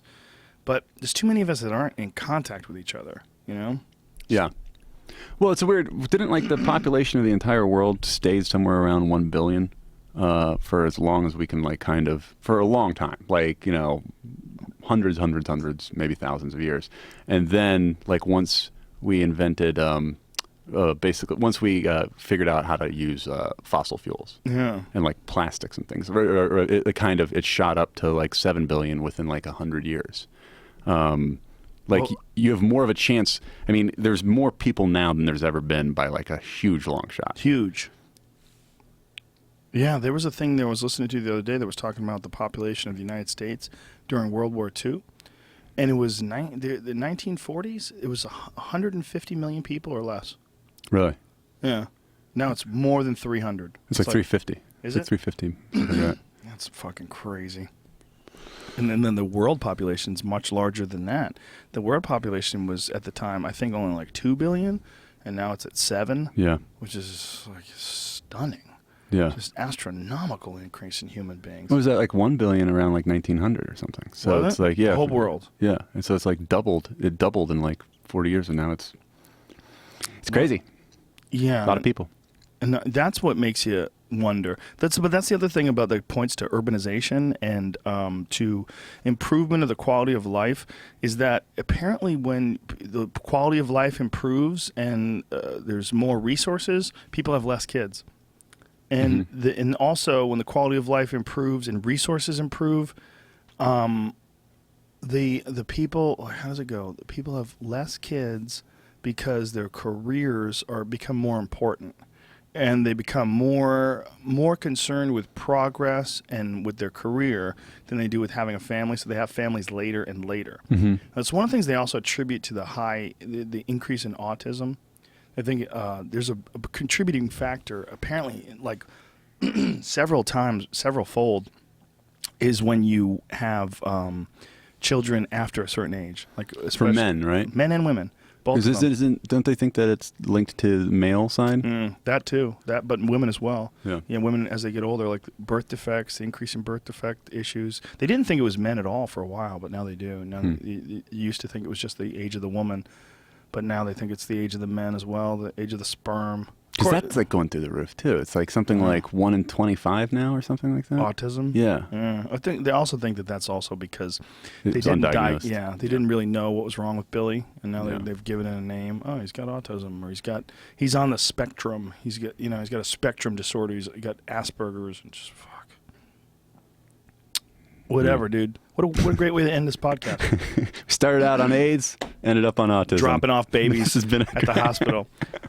You're special, dude. It was this past Friday? Yeah. Is that it? But it's available. What's it called? High in Church. Did you ever get high in church? Actually, I went to like a Christian school and stuff. So I was like, I never actually got high in church. There's a story about something that happened to my friend that I wrote the song about. But like I've been high at like church basketball games and things like that. Really? It's always just it's not. It's always You grew up Christian? Like yeah, my hardcore? parents were Christian rock singers in the 80s. What? Yeah. Like Striper? Is that what it No, is? they were like folk, and then it became rock kind of thing. But so I grew up on a tour bus traveling around the country. What? Yeah. Oh my God, that's amazing. Yeah. Holy shit. So dude. yeah, I went to a really, really conservative high school and, stuff. Wow, that's weird. How Yeah. did you break free? I don't know. Well, I think it's when something is around a lot, you're kind of just, as a kid growing up, you're kind of just like, okay, does everything have to be about, church, that kind of thing like that. Right. So you just sort of, so then like when I was in school, it was always me and like 2 or 3 of the other quote unquote bad kids that would be at the back of the class, just like not taking things seriously and kind of making fun of everybody kind of thing. So it was just kind of like that, Praise God. Praise God for people like you. Yeah, but that often happens, right? I mean, Cara Santa Maria, who's a friend of mine, who's she's a beautiful, intelligent neuroscientist who grew up in a strict religious household. Now she's a devout atheist, and her parents don't like her because of that. They're upset at her because she's an atheist and has metal in her face and lip ring and shit. But that's oftentimes the case, right? Your parents are pushing a certain direction, and you rebound and go crazy. Yeah, well, I mean, the kids that I would hang out with were like other pastors' kids. They were the kids in the back that weren't like taking things seriously. Yeah, they get tired of their parents telling them what to do. Yeah. If you restrict your kids too much, it's like what I was saying about my daughter with the soccer shit. Like, don't make them do anything, man. They're 4. Don't make them do things, You want your kid to not play piano? Force them to play piano. Fuck yeah, right? Yeah. I mean, sometimes it works, but God. The amount of resentment that children have from really like overbearing parents. When I was a kid, I dated this girl that went to Catholic school, and her parents were like super strict Catholics, and she was the biggest hoe bag because of that. Like that girl probably fucked everyone who asked her. Yeah. Like or everyone who wanted to. Take that, Daddy. Up until the time she was probably like 30. She's went on a rampage. Like there was like a long list of people that I knew that fucked her. It was crazy. At a certain point in time when by the time we were like 19 or 20, like I dated her when I guess we were like 16. And by the time we were like 19 and 20, I knew like a dozen dudes that had fucked her. It was just chaos. Just chaos. Girl was just fucking everybody. And she was really pretty too, so like everybody wanted to fuck her. So it was just like she was just all that suppression. Like her parents were so overbearing, just so constantly drilling Jesus into her head and the Catholic guilt, and she just couldn't wait to just finger herself and just start sucking dick and just run around. And she would get so drunk that she would just throw up and pass out, and she was out of fucking control. And a lot of it was just her parents. They just wound that spring up so tight. Yeah. Shot to the fucking moon. It's weird how that works, right? Were your parents overbearing about it? Not. I mean, it wasn't. No, it was. I mean, it was strict, but it was like also not strict in weird ways. Like they like I couldn't watch most stuff on television. Like what was forbidden? Like Dukes of Hazzard? No, like anything that had like more than one swear word. Like I couldn't watch. So I'd watch The Simpsons, and then it'd be like they'd say "damn" and something, and I'd be like, "Oh," and my parents would be like, "All right, one more, and it's off." And then like, and I'd be like, "Oh God, please don't let Bart Simpson say damn again." No, then, damn was a swear word. Yeah, damn is a swear word. Wow. And then I wasn't allowed to watch R-rated movies. So still to this day, like there's all these great movies that came out in like the '90s that I just didn't really see. Stripes. Never seen Stripes, but like I remember like. Like when I was in my early 20s, like my girlfriend realized that I'd never seen any Terminators. Like she was like, "You haven't seen any Terminators?" I'm like, "Nah, I just never saw any of them." Like, and she was like, "You have to watch the Terminators like that." So we watched all 3 of them like that, and binge Terminator. Yeah, I watched movies. all 3 Terminators. She's like, "What'd you think?" I was like, "I like the 3rd one the best." And she's like, "You're crazy." She's like, but I didn't have the nostalgia, like, right. So I just watched them all at once. I was like, "No, I liked how they blew the world up at the end. I thought that was cool." And she's like, "No," and I was like, "The lady Terminator, she was cool." And I was like, "No, it's the 2nd Terminator is the one." The 2nd is the one? That's what she was saying. Yeah. I thought the first was the one. No? The first one has really shitty special effects. Try Yeah. to watch it today on Blu-ray, and you'll go, what the fuck is that? What am I looking? That's not Arnold Schwarzenegger. That thing's made out of silly putty. God. So are your parents, they're still around? Yeah. Are they still, like, super Jesus-ed out? Yeah, they don't perform anymore, but they're like, my mom's a teacher and my dad's a graphic designer and stuff. Really? Yeah. But, Wow. yeah. That's wild, man. So what do they think about, like, you and what you do? They don't like it. They, my relationship is fine with them. Would they ever sit you down? Trevor. No, but they would. Why, Trevor? Yeah, well, yeah. I mean, they don't like the material or the things that I talk about or like what my comedy is usually about. But on the other side of that coin, they're happy that things are going well. They're happy that that it's like a weird. We kind of try not to talk about like the stuff. Like when the special came out. I was like, I waited until pretty much the end to tell them, like, yeah, it's called High in Church. And they were talking about, they were like, oh, we're excited for your special. Like, we're going to go over and meet with some of our friends and we're going to watch it when it comes out. And they're like, is it something that we should watch? I'm like, no, you probably shouldn't watch it. I was like, if there's like one song you can probably watch, I'll send you a link. It's called High in Church. Yeah. Oh, that's so funny. Oh my God. Did they ever have a sit down with you, like an intervention? No. I mean, it was more of like just phone arguments, kind of. I did a song about the Pope called the Pope Rap, and I knew it was about to come out. It was for my last album, and so I went home for Christmas one year, and I'd already shot the music video for it, and I was like, well, I might as well. I was like, you know what I'll do? I'll just kind of nip this in the bud. Like, I'll kind of show this to them while I'm here. I can answer any questions about it. Like, so it's not like they see it. It was a bad idea because like ruined Christmas.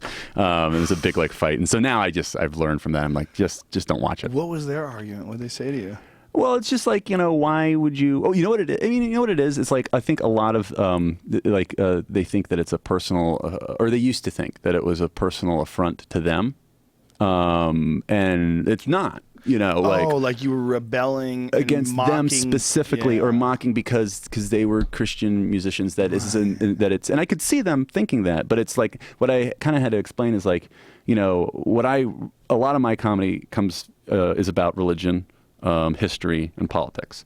But that's because that's where I grew up. I grew up on like a Civil War battlefield in Virginia. Like, I'd go out with my grandfather and we would find cannonballs with metal detectors and like you would dig them up and stuff. Really? Like, yeah, it's just history was everywhere. My uncles were Civil War reenactors. What? It was like a big history was like a big thing. What side were they reenacting? Both sides? No, they were Confederates. It's Virginia. So like, South's gonna do it again. Yeah. When they did that, like, what did they do? They just put the outfits on and shit? Oh, and there'd be hundreds of people. I mean, it would be like, they reenact whole battles. Like, now, when you say reenact, do they use like muskets with no balls in them? Yeah, just flash powder. Oh, and they all walk is across the field. Fucking hilarious. And then all the women come and they dress up at the time. They kind of cheer everybody on. It was like a weird, yeah. Oh my God, that must be awesome. Yeah. Well, see, I was born in New York, and I came down, and all of my family like lived in Virginia, and so like everyone like when I was a kid, everybody would play Civil War. And like all of my cousins had like Civil War outfits, and I was the only Yankee, so I get my ass kicked all the time. And I was always like, that's not how it happened. This is not how the war like panned out. Like, That's hilarious. You'd have to get your ass kicked. So they wanted the South to win all the wars. Oh well, I mean, I think. Did they ever allow like the South to lose? Because you're reenacting the war. No. The reenactments are one thing. I'm talking about when I was playing with my cousins. I see. No. They did it authentically to like how the battles would actually play out. So. But it's very unorganized. Like, it's people just running around and you're shooting, and then I guess when you run out, you like fake death and you like die, and then you kind of lay on the ground for the rest of the battle. What is the fucking motivation to do that? I don't. Have they any other? They don't reenact World War II. They don't. No one storms the beach of Normandy again. Well, right? we have both sides here, and all the battlefields are here. Oh, okay, that makes sense. We can actually, you could do it you can go to Gettysburg. It's it's a couple hour drive for most people. My stepdad went, and he said it was really depressing. He said, I've never felt sadness in a location before. He said, Gettysburg. Yeah. Oh, yeah. I was there. He goes, you could feel it. like you feel the fact that all those people died there, if that makes any sense at all. No, it's a dark place. And he's not a woo-woo guy. He's a pretty straightforward guy. Mm-hmm. So when he told me that, I was like, wow, really? Yeah. Like you could feel it? I'll bet Normandy is like that. You go there, I bet there's a heavy pall, you know.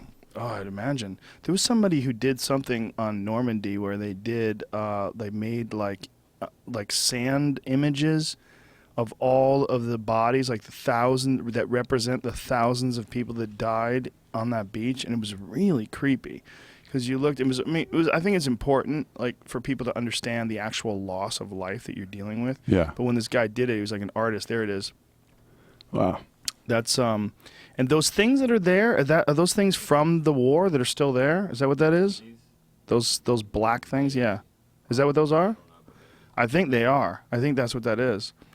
When are they going to clean that up? Wrong. They're never going to clean it up. But look at what that represents. That's crazy. Imagine being there and seeing all those fucking bodies in real time. I mean, these people were showing up in boats, and as they're getting out of the boats, they're just getting shot at. Yeah, I mean, it's like that's the mind-blowing thing about, or I guess, big battles and wars. I mean, you go to like basic training, you spend all this time like preparing, and then you get dropped into something like that. I mean, how much of it is? I mean, I guess it's why you hear all those whenever you hear an interview with like a war veteran. They're like, I'm not a hero. The real heroes are the people that died that day. I mean, it's just luck. You're just like one of the people that got through, and like I mean, it's just that opening scene in Saving Private Ryan. Yeah. The opening scene when everyone's getting blown up in front of them. That's intense. Jesus fucking Christ. That's real, man. That's the real war. Yeah. That was one of the things about that Brian Williams thing that I found particularly disturbing. When Brian Williams got caught not telling the truth about his helicopter getting shot at, what was interesting to me was not just that this fucking news guy lied, but that the pilot of the helicopter that he was on was telling his version of the story, because they had interviewed him, and he said, well, our helicopter did get hit with small arms fire, and the helicopter in front of us was the one that got hit by the RPG, and then we had to land, and we had to drop off our load first, and that's why we were an hour behind them, but we were all in the same convoy. So he's telling the story. He's essentially like letting Brian Williams off the hook a little bit, because he was saying, like, well, we did get hit. We got hit. We were being attacked. There's no doubt about it. And then a lot of people were like, well, why would he lie about that? Because the lie, it doesn't make him look any better. Like, you were in a war, you were getting attacked, you did have to land, you did take small arms fire, and you were stuck in a sandstorm for 2 days. So that's a fine story. It's a fucking crazy story. Yeah. Just the sandstorm, just watching another helicopter in front of you get hit with an RPG. But then the guy said that he got calls from all these other people that were saying, no, you didn't have Brian Williams in your helicopter. This guy did, or that guy did. And there was like more than one story emerging of different people saying that they had Brian Williams in his helicopter.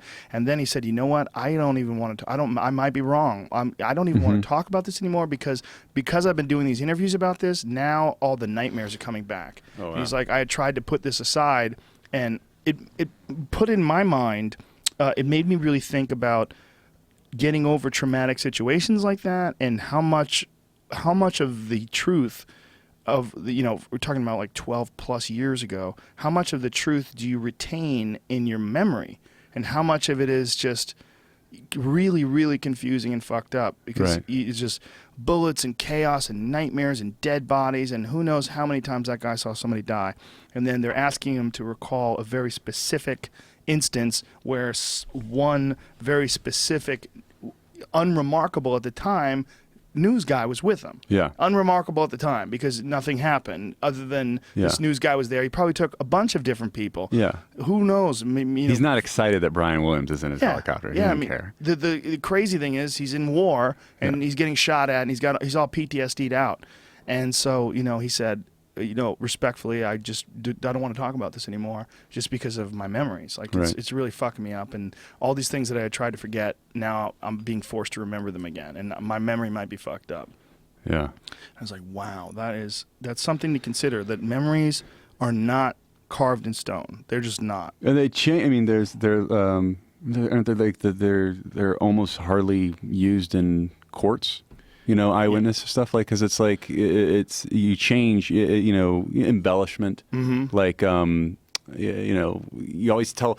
I mean, I always tell a story, and then somebody from like 10 years ago, and somebody be like, "That's not what happened. It happened like this," and then you're like, "Oh yeah, you're right. It did. It's just it's changed, and you see it a certain way. Like it can just like small things, but you're like, oh, I guess that was this person. In my mind, I remember it being this other person that was there, but I guess that person wasn't there. Like kind of. And then you have to go, well, are you sure you got it right? Right. It's like, yeah. I remember some things very clearly, because I kind of told the story more than once, and the points in the story that were specific were very important. But yeah, there's some other stories that are just fucking loosely pieced together flashes in my brain, like just images that I can kind of recall, and chain of events that I can kind of recall correctly. Yeah. But some people are married to the idea that they remember everything exactly how it happened. Nobody does, I don't think. It's the weird thing is, like, when you tell a story, or like something crazy happens in college, and it's a story right out the gate, kind of thing. And you're telling that story, and you tell that story for years and years and years. And then at a certain point, you don't really remember the actual event anymore, but you remember the story. You've been telling the story forever. Like, so someone will be, remember when this happened? You're like, no, but I do remember this story. I remember it happened, but I have no memory of it anymore, really. And then some people remember shit that you don't remember at all. And they're like, come on, man, you don't remember? We did that thing together? You're like, I don't even know what the fuck you're talking about. Like, is this guy crazy, or do I just not have a memory of an actual event? Like, which one is this? I'll tell you what I'm going to remember, Trevor Moore. What? This podcast. Me too. Smoking is good for your memory, too. Yes, I heard. Nicotine. I think we're out of time. We're going to turn into a pumpkin any minute now. I, Trevor Moore. The letter I, Trevor Moore, on Twitter, website. TrevorMoore.org. Hi in Church. You can get it on Comedy Central Direct. Is it one of those $5 jammies? Yeah. Nice. Yep. How nice is that? Louis C.K. set the fucking model. Yeah. And we all follow. That's it, dude. Thank you very much. Let's do this again. Thanks this was for a lot having of fun. me. This was a blast. Again, we will do it again. All right. And again. Awesome. And then we'll have false memories about the podcast we did. All right, my friends. See you soon. Much love.